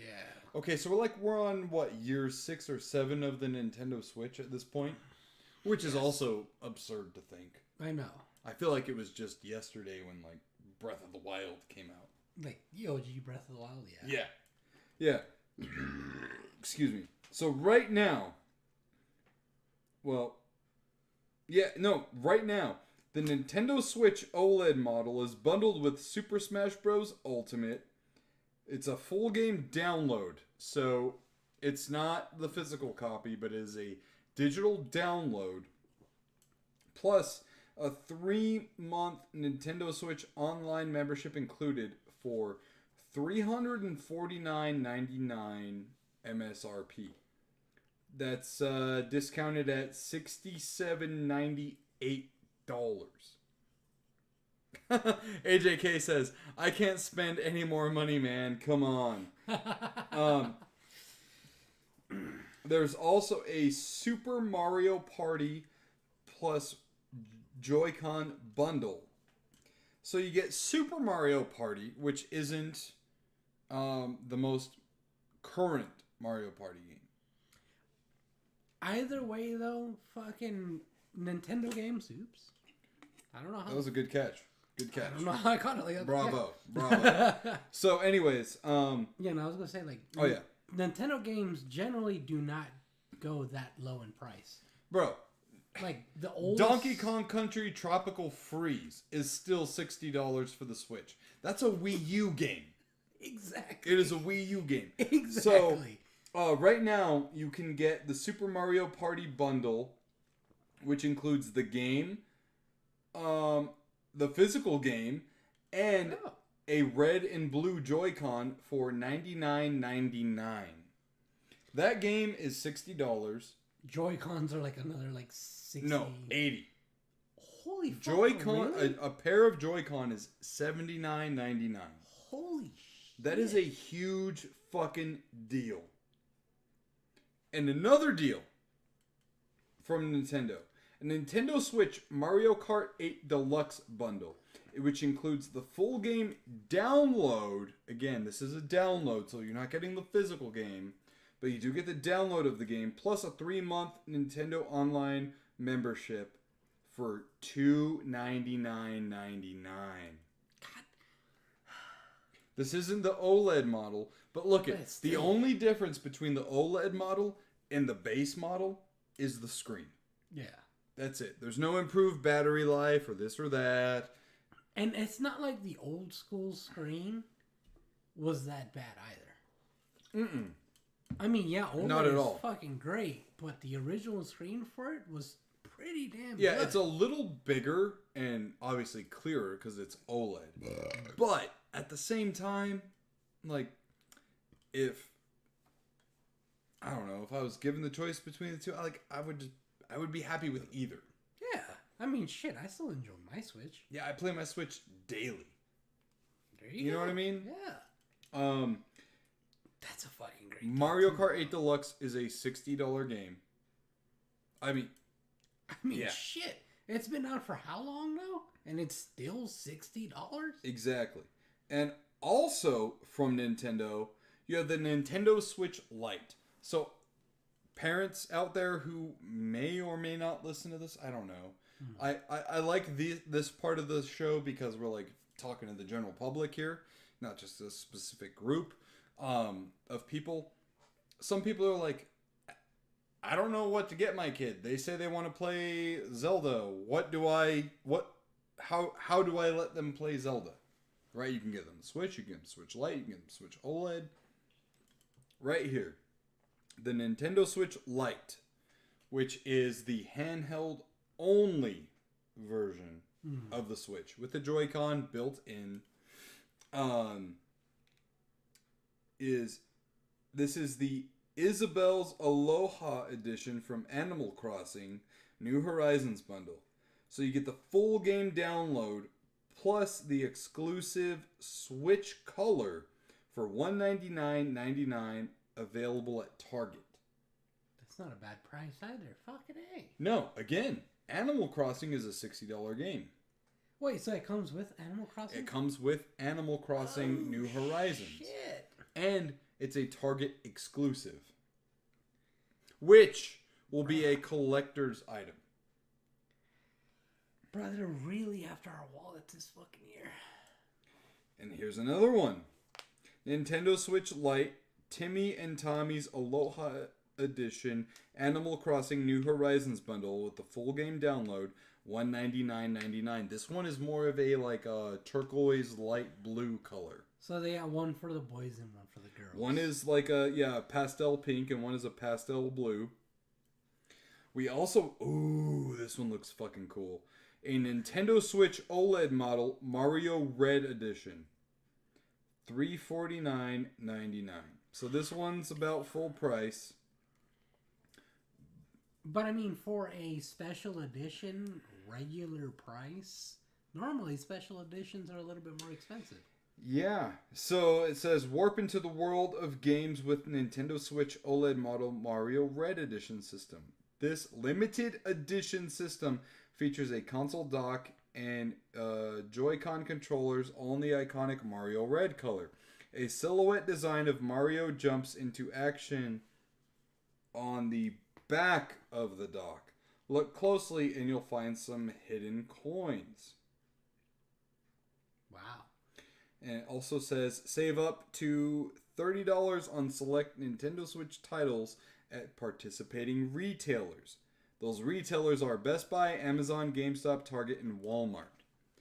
I would take advantage of the Nintendo sales, whether you're looking for yourself or gifts for loved ones, because Nintendo titles never go on sale. I know, it's fucking rare. Never.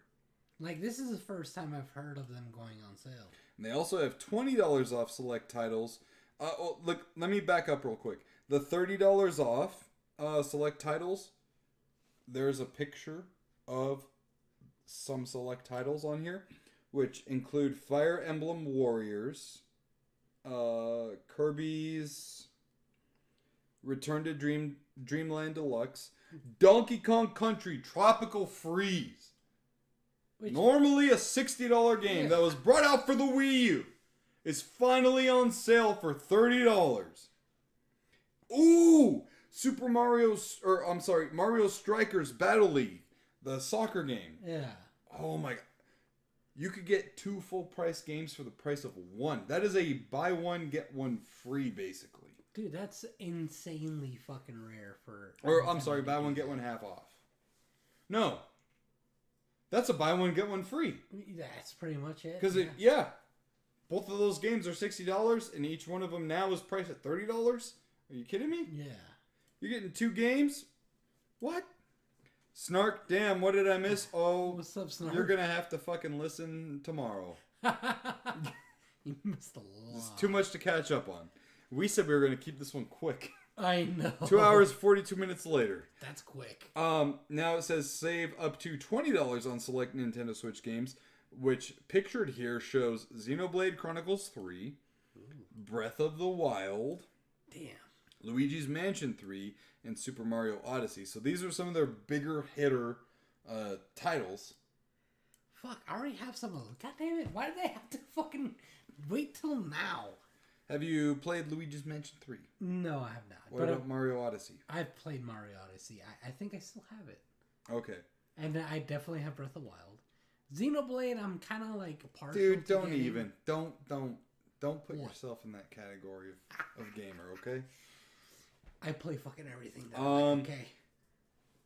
Save up to $10 on Nintendo Switch Sports at participating retailers, which includes Best Buy, Amazon, GameStop, Target, and Walmart. I don't believe that is a full price game. Which one? Nintendo Switch Sports, which is basically Wii U Sports, but for the Switch. Let's see. Everybody 1-2 Switch. This is the sequel to 1-2 Switch, which was a launch title for the Nintendo Switch, which was basically a tech demo for the Switch. It's a party game. This is $10 off at Best Buy, Amazon, GameStop, and Target. You can get $20 off Minecraft Legends Deluxe Edition at Amazon and Target. You can get Pokemon Go Plus for $54.99. I can't tell you what. See, AJK knows what I'm talking about. Do you even play RPGs, bro? No, I don't. I started. What? No, that's not an RPG. Lies of P. I mean, it's not like Kind of. It's a Souls-like. It's an action RPG. But the thing is, if you Xenoblade Chronicles is like one of like the biggest fucking RPGs out there. Yeah, I know, you weeb. That's what I'm saying. It's like, yeah, I know. Talking shit about it. I know it's popular. You're gonna get some shit. I know. All right, so now let's go ahead and invite you guys onto the big screen. Oh shit. Yeah, I know. I'm gonna. You didn't even warn them? No. No, I didn't. Hold on. We're gonna end the audio only podcast here. It's kind of late to say that. All right, guys, that's been it for the audio only version. We're going to go ahead and keep on cruising down the sales stream of things with our live audience, which you can always catch us at 6:30 p.m. every Monday night, Arizona time, over on the NSquared Podcast YouTube channel. This has been Nerdy Nick. This has been Best Friend Josh. And you can find him deeper in the sauce. I mean, if it's that deep, you're probably never going to find me. He said it himself, folks. We'll see you later. Oh, man. All right, now for all of you who are joining us on the live stream, you can follow us on over to GameStop.com. And let's look at some Black Friday deals here, shall we? We'll do the work for you. Let the games begin. All right, let's shop all deals. We want all of them. Oh, yeah. What if I want half?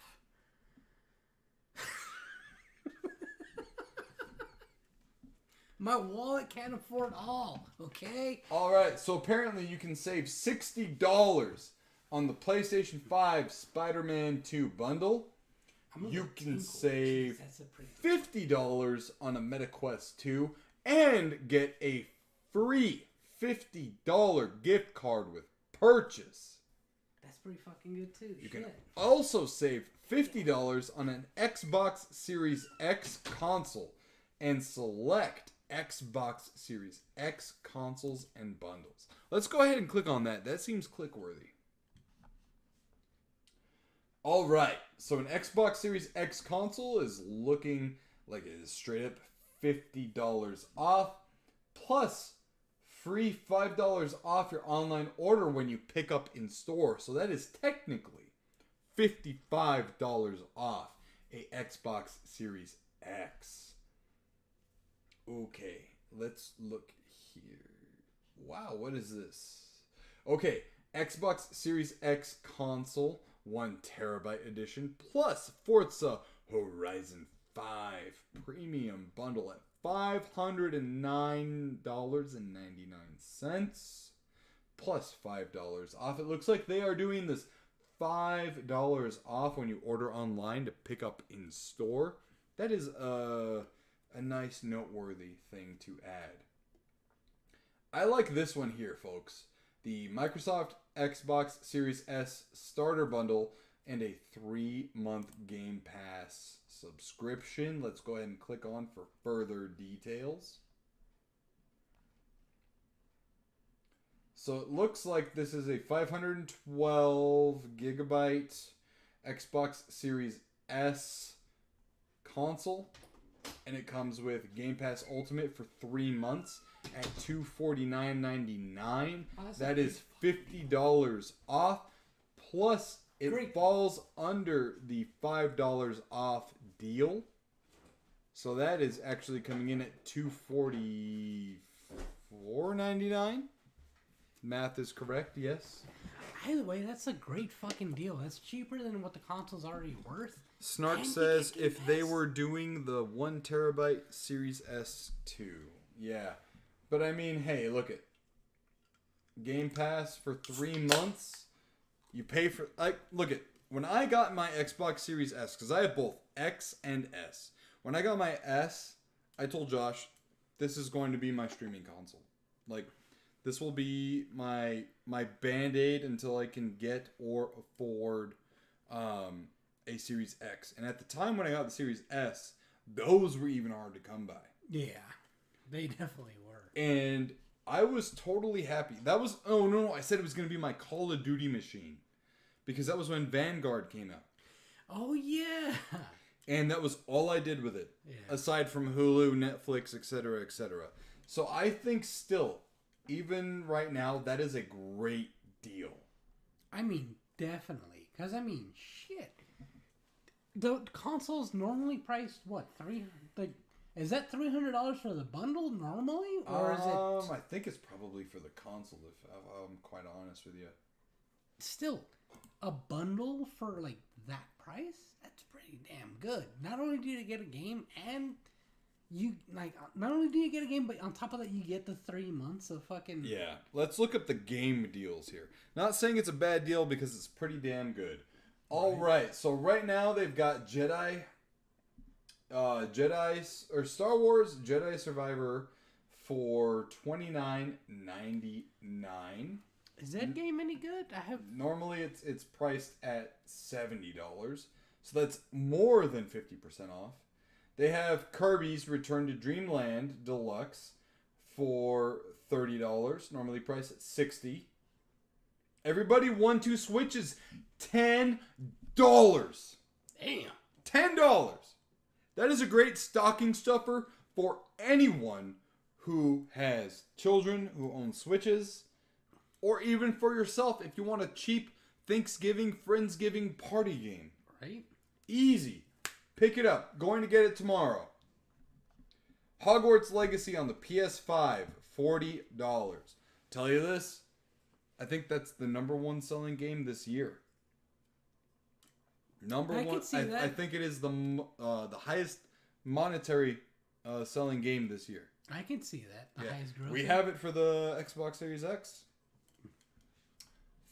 $40 right now. And keep in mind, guys, all these list prices that you see here in red, take another $5 off. Bro, everybody 1-2 Switch? $5. $5. That's great. I might as well order it now. Right? Pick it up tomorrow. Bam. AJK said, shit, just paid $40 for Jedi on Xbox. Fuck. And then AJK says, Hogwarts was a great game. My wife wouldn't know because she's still working through it. Seriously?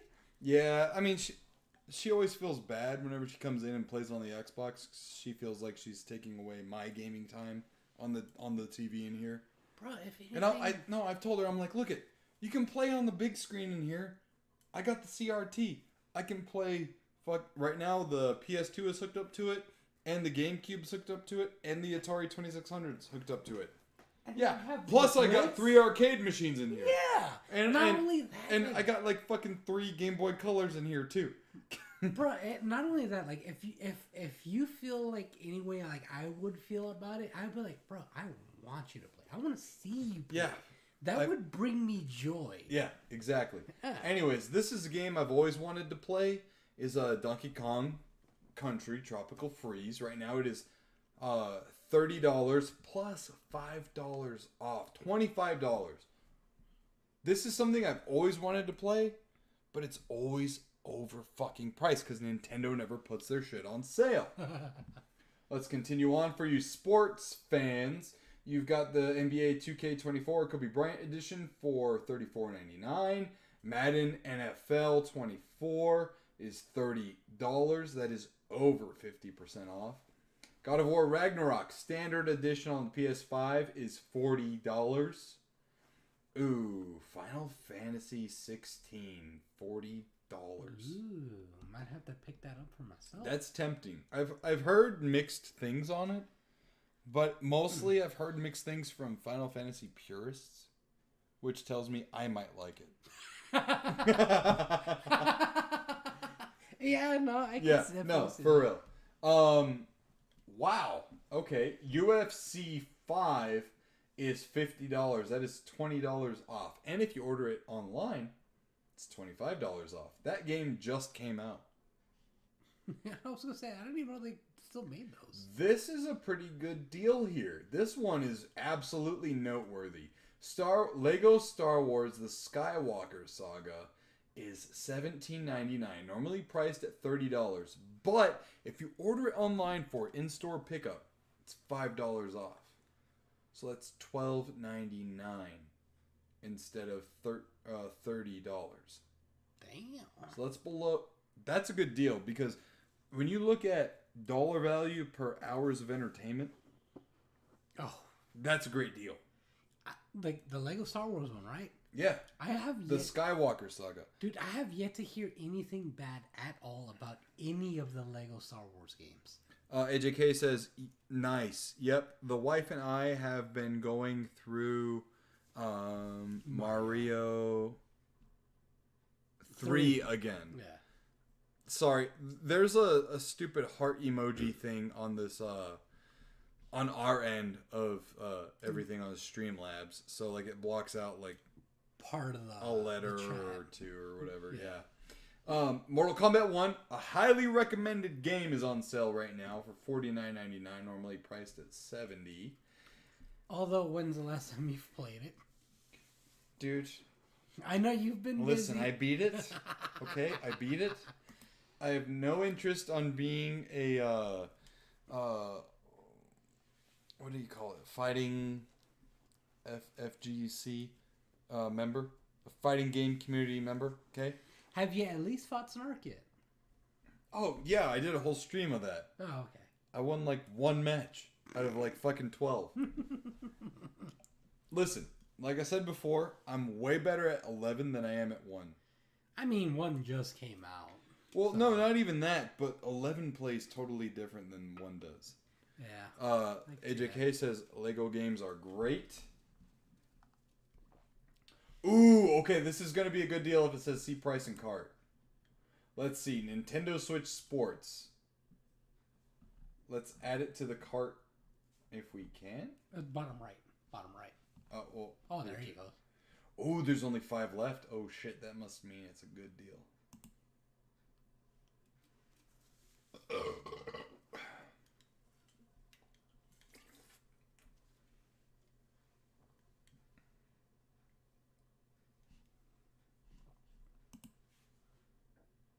Okay. What? No! Add it to the fucking cart! Unless there's nothing left. Says there's 5 left. View cart and checkout.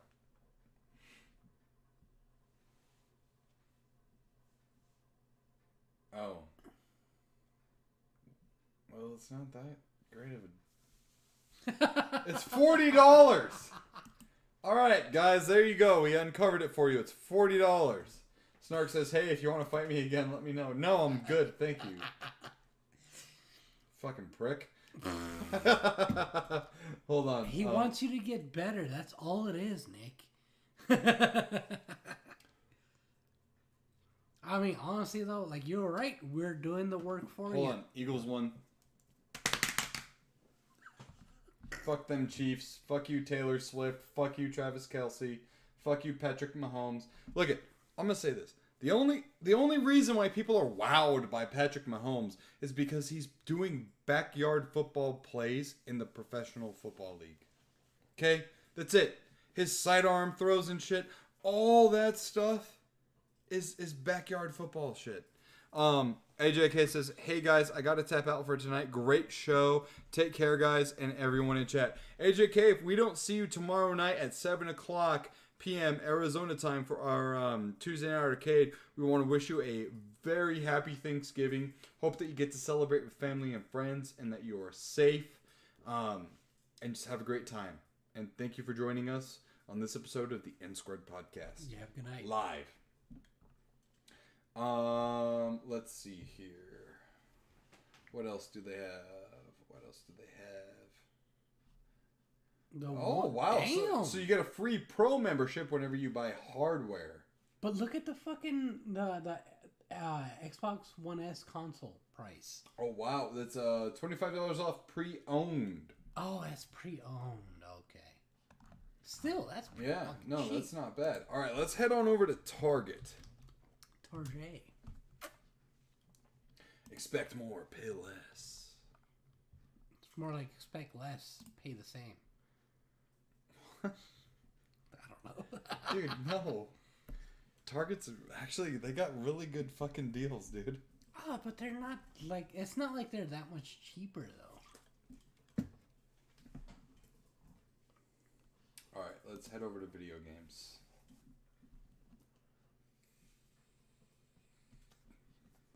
I already saw one game on a deal. Yeah, $40 for Zelda. Yep. Yeah. Alright. I tell you what. Hey, hold up. Go ahead and fucking chat it up real quick. I gotta go pee. Alright. I'm on my third tall can. I mean, yeah, that's a lot. Fuck.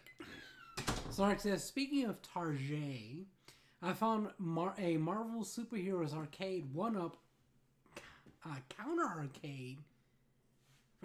Damn fucking that little heart emoji thingy. It's so annoying. For only $100. Fuck, that is cheap. Aren't they normally like $300 to $400? Like not including like the little stand to make him taller. Yeah, cause like Nick, like the ones he has, you know.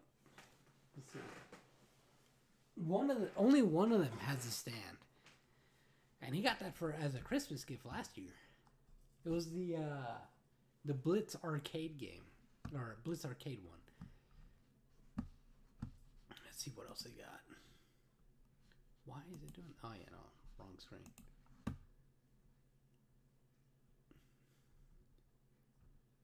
All right, so they have Xbox Series X Diablo 4 bundle plus free $75 gift card with purchase for Target. Damn, that's actually not bad.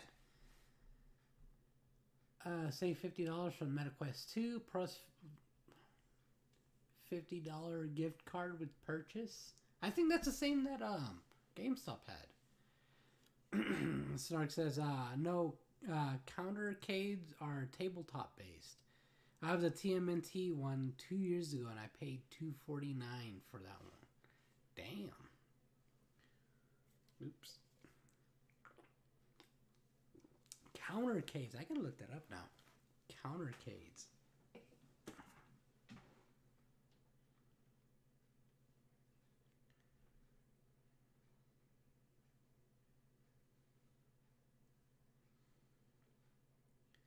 Ooh. Oh, okay. I see. They're a lot more compact than these that he has. The arcade one-ups. Those are pretty cool, though. Damn. Oh, they're tiny,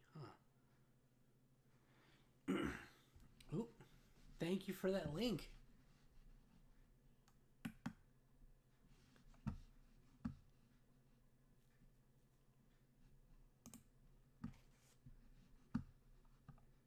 Oh, okay.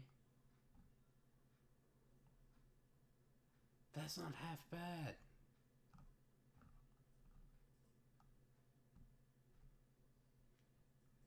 Okay, so they're like a smaller version of their arcade one-ups.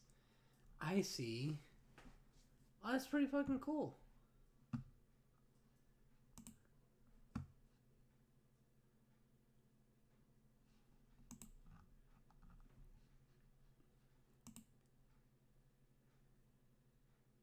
Marvel vs. Capcom, The Punisher, X-Men vs. Street Fighter.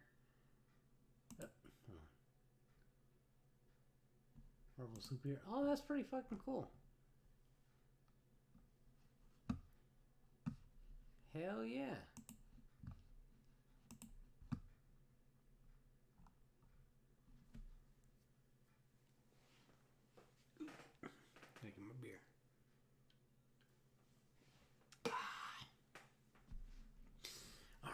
let's continue saying what they have. What's up, motherfucker? Oh, you just missed it.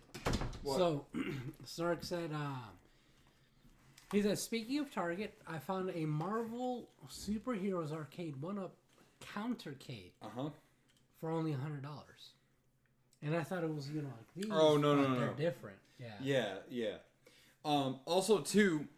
Which he linked the... Shut the fuck up. I said You also, shut too. the fuck No, up. this is my show. Okay? Fuck you too, then. Oh, what are you doing? What? Why did it say leave YouTube? Because I clicked it from here. Oh, what? Yeah. That's weird. Yeah. Yeah, no, these are actually really cool. Like, these could go up on the, on like the bar tops. Yeah. Yeah, I don't know the... Oh, okay, so the dimensions are actually pretty small. Mm-hmm. Which I was going to mention, but he told me to shut up, you fucker. Yeah. It does have some pretty good games in there, though. Mm-hmm. Fuck. I know. That's not bad. For $100? I'd buy that for $100. Yeah. So, like, the Punisher especially, you can't... Okay. You can buy a port of that game on the Sega Genesis, but it sold like shit. And it's also not a one-for-one port of the arcade game. Really? They took it... They heavily edited it to make it more kid-friendly. Like, bro, like, there's a part where Nick Fury is smoking a cigar. Cigar's gone. Like, it's like that edited. Where he's literally just like this? Yeah, cigar's in his mouth, cigar's gone. That's... Yeah. Wow. But shit, man, to have X-Men versus Street Fighter, Marvel versus Capcom, the Punisher alone would have me buying this game. But it has... Or this. It's sold out, though. Probably in our location. No. When you go shipping, it says not available. Oh, fuck. I didn't see the shipping part. Yeah, Damn. no, Snark, this is sold out, man. Well, you weren't the only one that thought that was a good deal. Yeah, no shit. Yeah, Snark says, yeah, it's smaller than a standard, which I'm fine with for my place. I have the TMNT one as well as a Pac-Man / Gala that I bought a year before. Galaga. Oh, yeah. Gala? Well, I mean... Did you just say Gala like the apple? Gala apple? I just saw Gala. It's because that stupid little heart emoji thing. It says strange. It's listed as available for me. Huh. Click refresh. What did I came in. I was gonna say something. I don't fucking know. I know, because you kept talking over me. Bitch. What was I gonna say? Oh, I remember now. For anyone who's watching, we talked about this before, but we're going to talk about it again because, crowds come in and out of the stream. And sometimes our viewer count isn't actually 100% accurate either. That's true. Yeah. We are running a holiday Christmas toy drive charity event. Any proceeds that get donated to us through our donation link, which you can find at the very top of the chat, is going to go to a collective fund to provide toys for those kids less fortunate. Now, through the week before Christmas, we will be running this where any and all donations will be put towards kids of less fortunate homes. I am going to take my daughter out to the store, and she will handpick toys that she knows that kids will want for Christmas, and those toys will then be put forth, donated to those of less fortunate families. So, again, any and all donations that are put to us through the donation link at the very top of the chat will be put into that fund. We've already got $5 donated by Lock PSP earlier or PSB tonight, $5 towards the toy fund. How many weeks do we have? So right now we're on November 20th. So we have 1, 2, 3, 4. So Christmas lands on a Monday, right? yeah, it lands on a Monday. So we've got about four, About three and a half. We'll say 3.5. Yeah, because if you want to cut it off a week before, that would be Monday the 18th. So almost a month. Almost a month, guys. If we can drive up, I want a minimum of like $100 donated towards this cause. It would just mean the world to me. Like, I had a mom who, cleaned houses and car dealerships, as well as working as a full-time fashion buyer for a high-end company, and a father who was a police officer and worked tons of off-duty hours to be both of these parents combined. And this is like the 90s, man, when shit was way more affordable, to buy me games and toys and stuff and make sure I had the Christmases and birthdays and stuff that I had. This is the least that I can do, or we can do as a community. I would just be super proud of anyone and everyone within this community. So let's go ahead and keep pushing that. Any and all donations, again, goes towards that fund. Where did you leave off, Josh? So, I left off at the MetaQuest one. After that, the Okay. chat. Let's go ahead and check out the Switch games. Those are up to 50% off. Ooh. 149 results. Damn, you're pushing Nintendo hard today. Well, Nintendo I mean, I don't is blame having some really good deals, man. you. I don't blame you. Fucking Nintendo Out of all the big three, they're the only ones who sent an email out for their games on sale. Which is crazy because they never fucking have sales. Never. Okay, this one right here, definitely worth grabbing. Mario plus Rabbids Sparks of Hope, $20. This one is 50% off. This game is so fucking good. I got it for Christmas last year, as a matter of fact. I think You got it for me. I got it. Yeah, for you got it for me. It is such a fucking fun game. Such a fucking fun game. I had, 30 hours worth of time put into the game. Wow. So, I mean, that's saying something because you barely have fucking time to play more than like exactly 10 in any game. And this is a like a tactical. What do you call this? Like a tactical RPG. Along the lines of like a turn-based? Tactical turn-based RPG. Oh, okay. There you go. Fucking mouthful. Holy shit. Yeah, but that's a great deal. These are more along the lines of what we have seen at GameStop. Although, again, at GameStop, you're getting a better deal if you order online because you get $5 extra off. That's true. They might win. They might win fucking like Black Friday season with that. I mean, gaming. They definitely need it though, because GameStop has been just kind of like on the shit list with a lot of people lately. Yeah. Although I am seeing a lot of free shipping.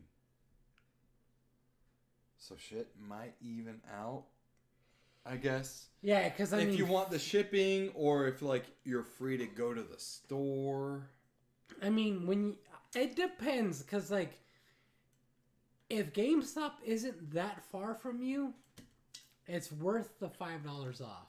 Listen, how many GameStops are there in the United States of America? GameStop ain't far from anyone. How many fucking Targets are there from fucking like in the United States? So same can be said. All right, hold on. Now since you said that, I'm gonna pull that shit up. Just keep in mind, a lot of GameStops have closed because of the whole fucking Targets situation that happened a while back. All right, so this was updated November 6th this year. There are 1,965 locations of Target in 51 states and territories and 1,296 cities. They have a fucking Target in fucking Puerto Rico or some shit? This is Hawaii, bro. Hawaii is a state. Yeah. There's 50 states. Territories. Oh, I thought you were looking right here. Well, That's what dude, I'm, I that's don't what I'm even wondering. see a dot over here.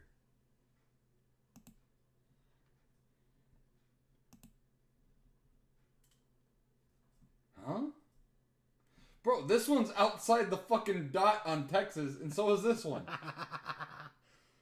That's what I'm saying. Is like, Did I 'cause there's got- 50 states, right? Okay. Yeah. There's 50 states. Where it says states and territories. Where does that one come from? I don't know. It's fucking weird. There's Targets in Alaska, dude. There's 2. There's only 2 in Alaska. What the fuck? Yeah, and they're both right next to each other. Damn, fucking Hawaii's lit with Targets. Right? I mean, granted, Alaska's huge, so I'm pretty sure those 2 fucking Targets are like 100 miles Dude, apart. look at these Targets in fucking Phoenix area. Bruh, what the fuck? They're lined up like an obtuse 8-pack. So we're right by this one. Ooh, that's a 10-pack. Wait, no, you said you're right. What are these black ones? You see them? The fuck? It's weird. We're going down a rabbit hole, man. Anyways, but like, look at the vast. like- 5 or less greater than 5. So that means that's like within a certain like mile radius or diameter, whatever you want to call it. Yeah. But like, look at this in Nevada. Giant gap of Ain't targets. shit there. No targets there. Here. Wow, there's actually a giant gap in Washington State too. Maine even. But yeah, like That's crazy. Target ain't everywhere like you think it might be. Okay. All right. Now let's look up GameStop. how many GameStop stores are there in the U.S.? 2,949. Okay, you got me there. Okay, as of January 2023. Here, let's look up the same website. Okay, October 26th, 2,960. That's a lot. Damn, fucking East Coast has way more though. What Way the fuck? more. What the? Yeah. Well, cities are more condensed on the East Coast. But still. Yeah. Dude, look at this fucking. Look at this shit. All over the place. That's insane. And then for us, it's like, you have these. It's almost the same as fucking Target. And in Yeah. Nevada, again, fucking nothing. Again, yeah. Wow. Ain't shit in Nevada, apparently. Well, except right here, there's greater than 5. All right. So use that to however. Oh, hold on. Snark says, "Wait a minute. I just checked mine. It's only available for store pickup, though I'm still tempted to get it." Well, I mean, fuck. If you want it, get it, right? If you Tis can the afford it. season, man. Well, tis the the season season. for giving, is really what it is, and you're supposed to be thankful for what you have this week. True. You know. Anyways,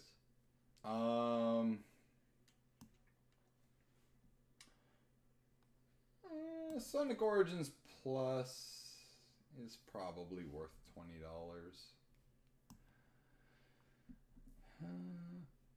No, that's about the same. That's about the same. So it's roughly the same. I want to know. Oh, Yeah. what is this? Where'd it go? Right here. The price differential. What do you mean? Well, it said $34.99 to $50. Hold on. Go back. $34.99 to $59.99. Wait, what the fuck? Wow. Yeah, that's a huge price gap. So on the Switch, it's $34.99. I bet you when you switch digital, it's $54.99. Ah. Oh my god! It's fucking full price on digital. What the fuck? Another reason why I hate digital. Hey babe, remember, this is on my list. Wow, this is a great deal then. Wow. Yeah. That's a good deal.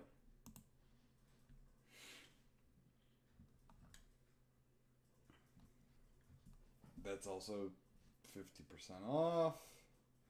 I hate this. Whenever you see a Switch game that's got this white border on top, it's full game download. It's just a case with a code inside. Are you fucking serious? I am absolutely serious. What? Game cart not included. Oh, that's fucking stupid. But look at download code in box, $39.99. Let's see how much the digital price is. $59.99. It's the same thing. It's the same thing. What? Oh. How ass backwards is that? Right?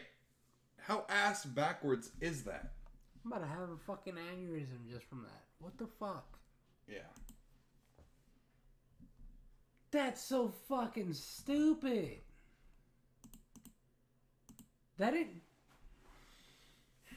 It's so dumb. That infuriates me.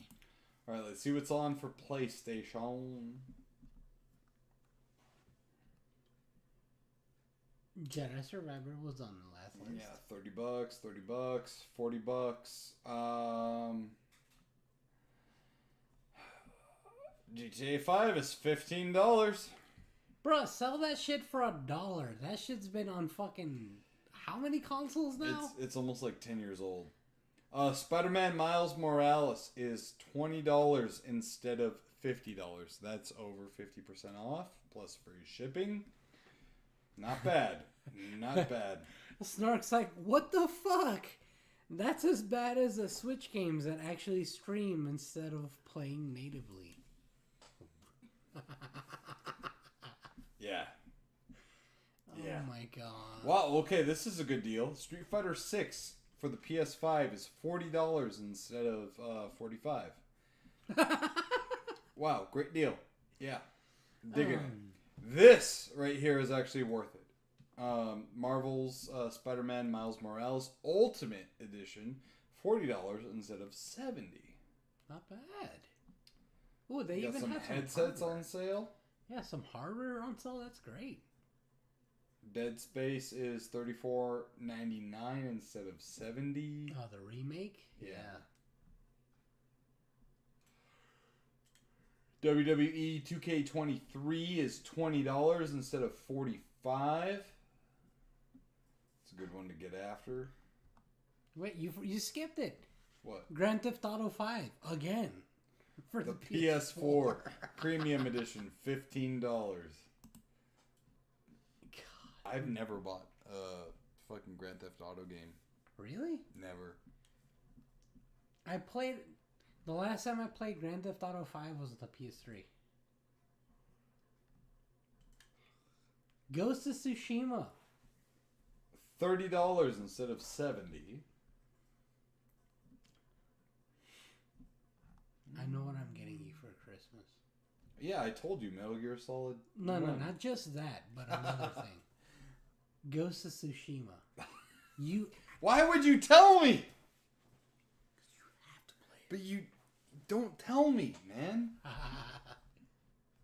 You're gonna forget in like. I 2 won't. days. I won't. I'm autistic memory, bro.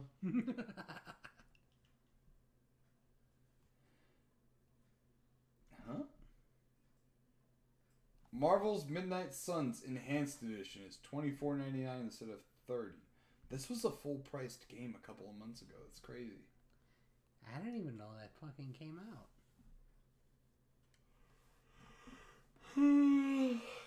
They got a lot. Don't buy Texas Chainsaw Massacre. Dude, that game sucked, man. Oh, you played it? I played it with you.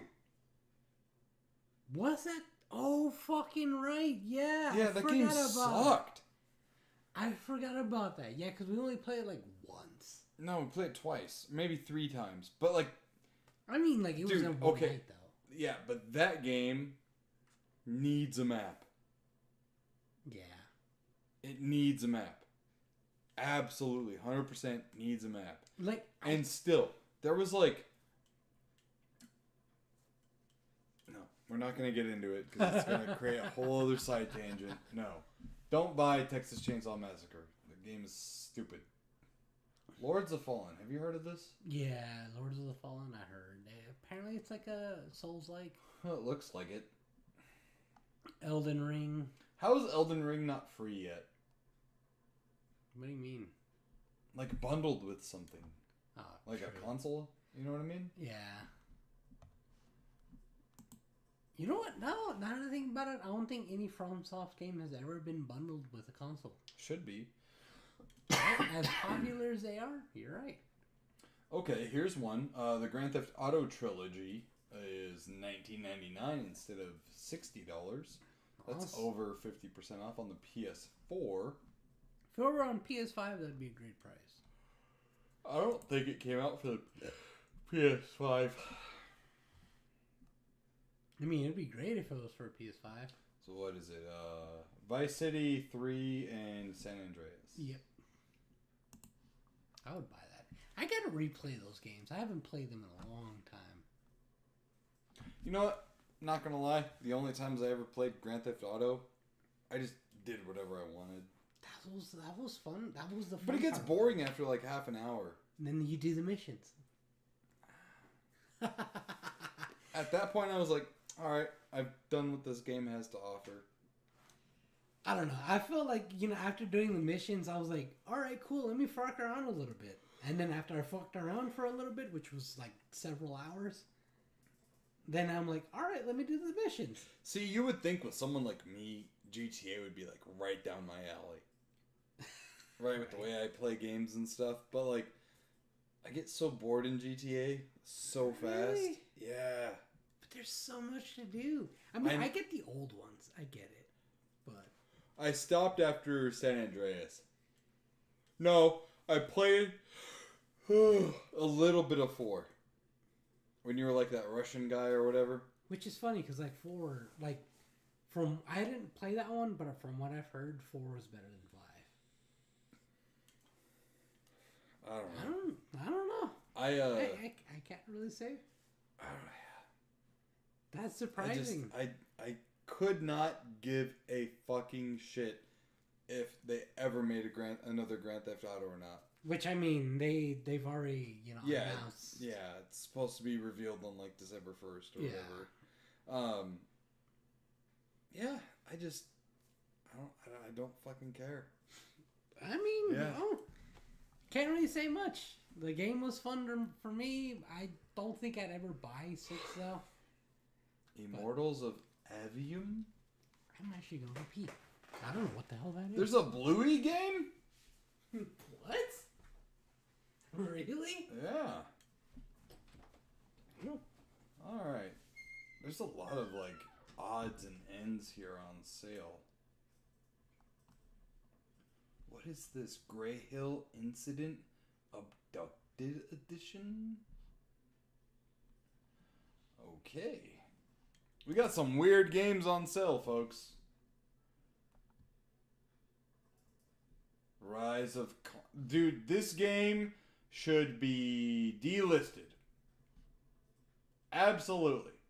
Delisted.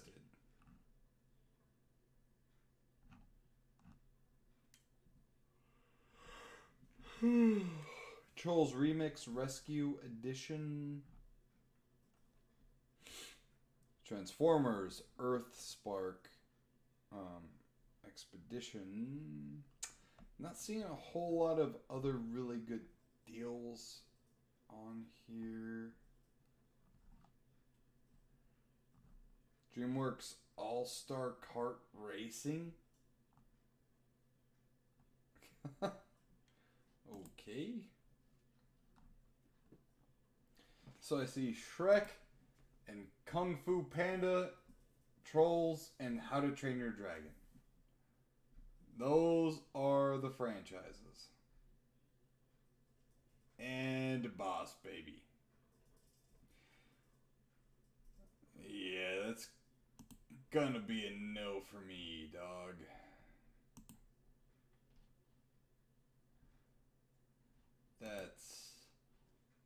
This looks awful. This looks fucking awful. What the hell is that? DreamWorks All-Star Kart Racing. It's got the likes of Boss Baby, Shrek, Trolls, How to Train Your Dragon, and Kung Fu Panda.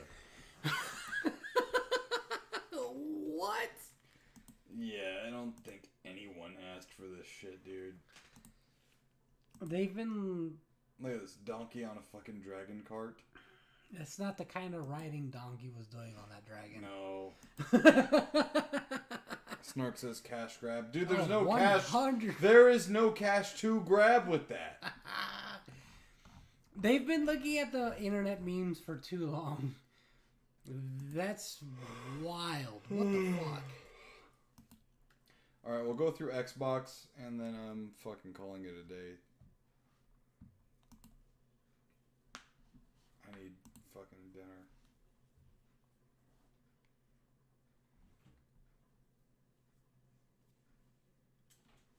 I mean, their deals are pretty like in line with what PlayStation has as well. They're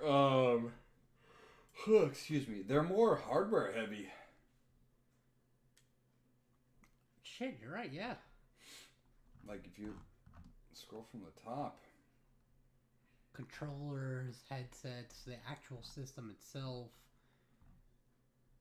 Whereas PlayStation had a bunch of video games. They had a few headsets here and there, but... Modern Warfare 2's $20. Cross-gen edition. Hogwarts Legacy, $30. Turtle Beach makes controllers? I didn't know either. That looks so fucking jank. Yeah. Like all this bullshit in the top.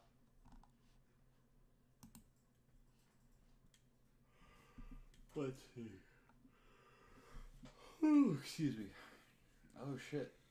Hey Snark, is this a steering wheel you have? The Logitech? I know he has some fucking crazy ass haptic feedback steering wheel. He says it's like an arm workout.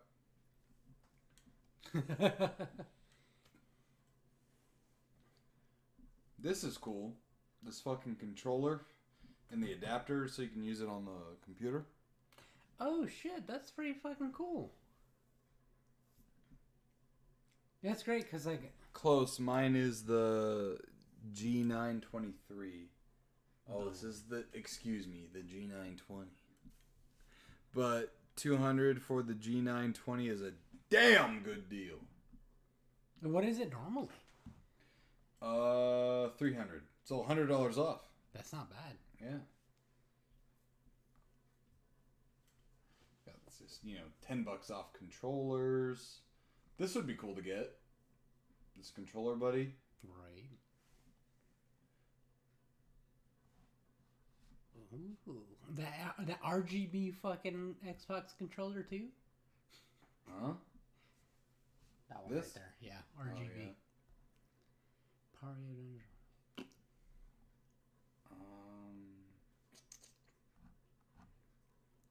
Nothing super spectacular.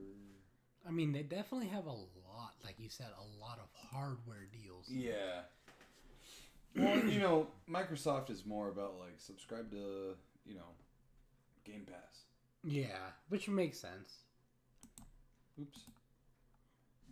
Another Turtle Beach fucking controller. That one looks like it's supposed to be a mimic of a Super Nintendo controller. Yeah. I don't know how I feel about that. I don't know either. Like I said, it looks like a fucking jank. Vanguard, $10. Damn. Didn't that just come out like a year or 2 years ago? 2 years ago? Call of Duty's devalue so quickly, though. Yeah. Wait, This is a good deal. No, Rechargeable battery packs? Yeah. You get 2 plus a charger base for $20. It's not bad. That's actually pretty damn good. Yeah, that is. Wait, go up a little bit real quick. Is that digital download or Where? the Forza? The one on the right. Yeah, I want to say this is a code. Yeah, digital. Dude, why the fuck are they doing that? No idea. So fucking stupid. I would imagine it's because they sold, like Microsoft, or I'm sorry, Target bought an X amount of codes from Microsoft on on a physical piece of paper that Microsoft had to print. So yeah. Because I mean, they did that with the PlayStation as well. Well, no, the Nintendo. Yeah, it's stupid. Excuse me. Yeah, There's a lot of hardware on sale for Xbox. Yeah. Nothing that's like really jumping out at me though. It's kind of like this jank third party shit. Yeah, it's not the greatest. No. Nintendo and PlayStation definitely had them on this one. So far. They do have 8 pages though. Well, yeah, but what do you call it? Sony had 13 or 15 pages. Fuck. Yeah. We're done. Alright, guys. Thank you for joining us on this way too long episode of the NSquared podcast. You can find us every Monday night. I'm adjusting the camera. There we go. You can find us every Monday night over here on the YouTube channel at 6:30 p.m. Arizona time. Just click that bell for notifications. That way you don't have to worry about the time zones. You just get notified when we go live. Shout out once again to our sponsors, HubDaddyStore.com and W Energy. Head on over to W.GG. Use code NSquared10. Get yourself 10% off your energy drink order. Use code Mustache10 at HubDaddyStore.com to get yourself 10% off your order over there. I've been Nerdy Nick. You can find me over on Instagram at NerdyNick_91 and on X at BuffNerd. You can find Josh nowhere because he's too busy jerking off to waifus and stuff. Fucking stupid. I'm running out of sauce jokes, bro. Mr. West 3000, have a good night, bro. You have a That's good night, your Wes. gaming buddy, right? Yeah. Yeah. So he knows all about your jerking habits, right? Oh my fucking god. Yeah. All right, this has been the NSquared podcast. Y'all have a great Thanksgiving if we don't see you tomorrow night on our stream at 7 p.m. Arizona time. And have a good one, folks. Enjoy your family and friends.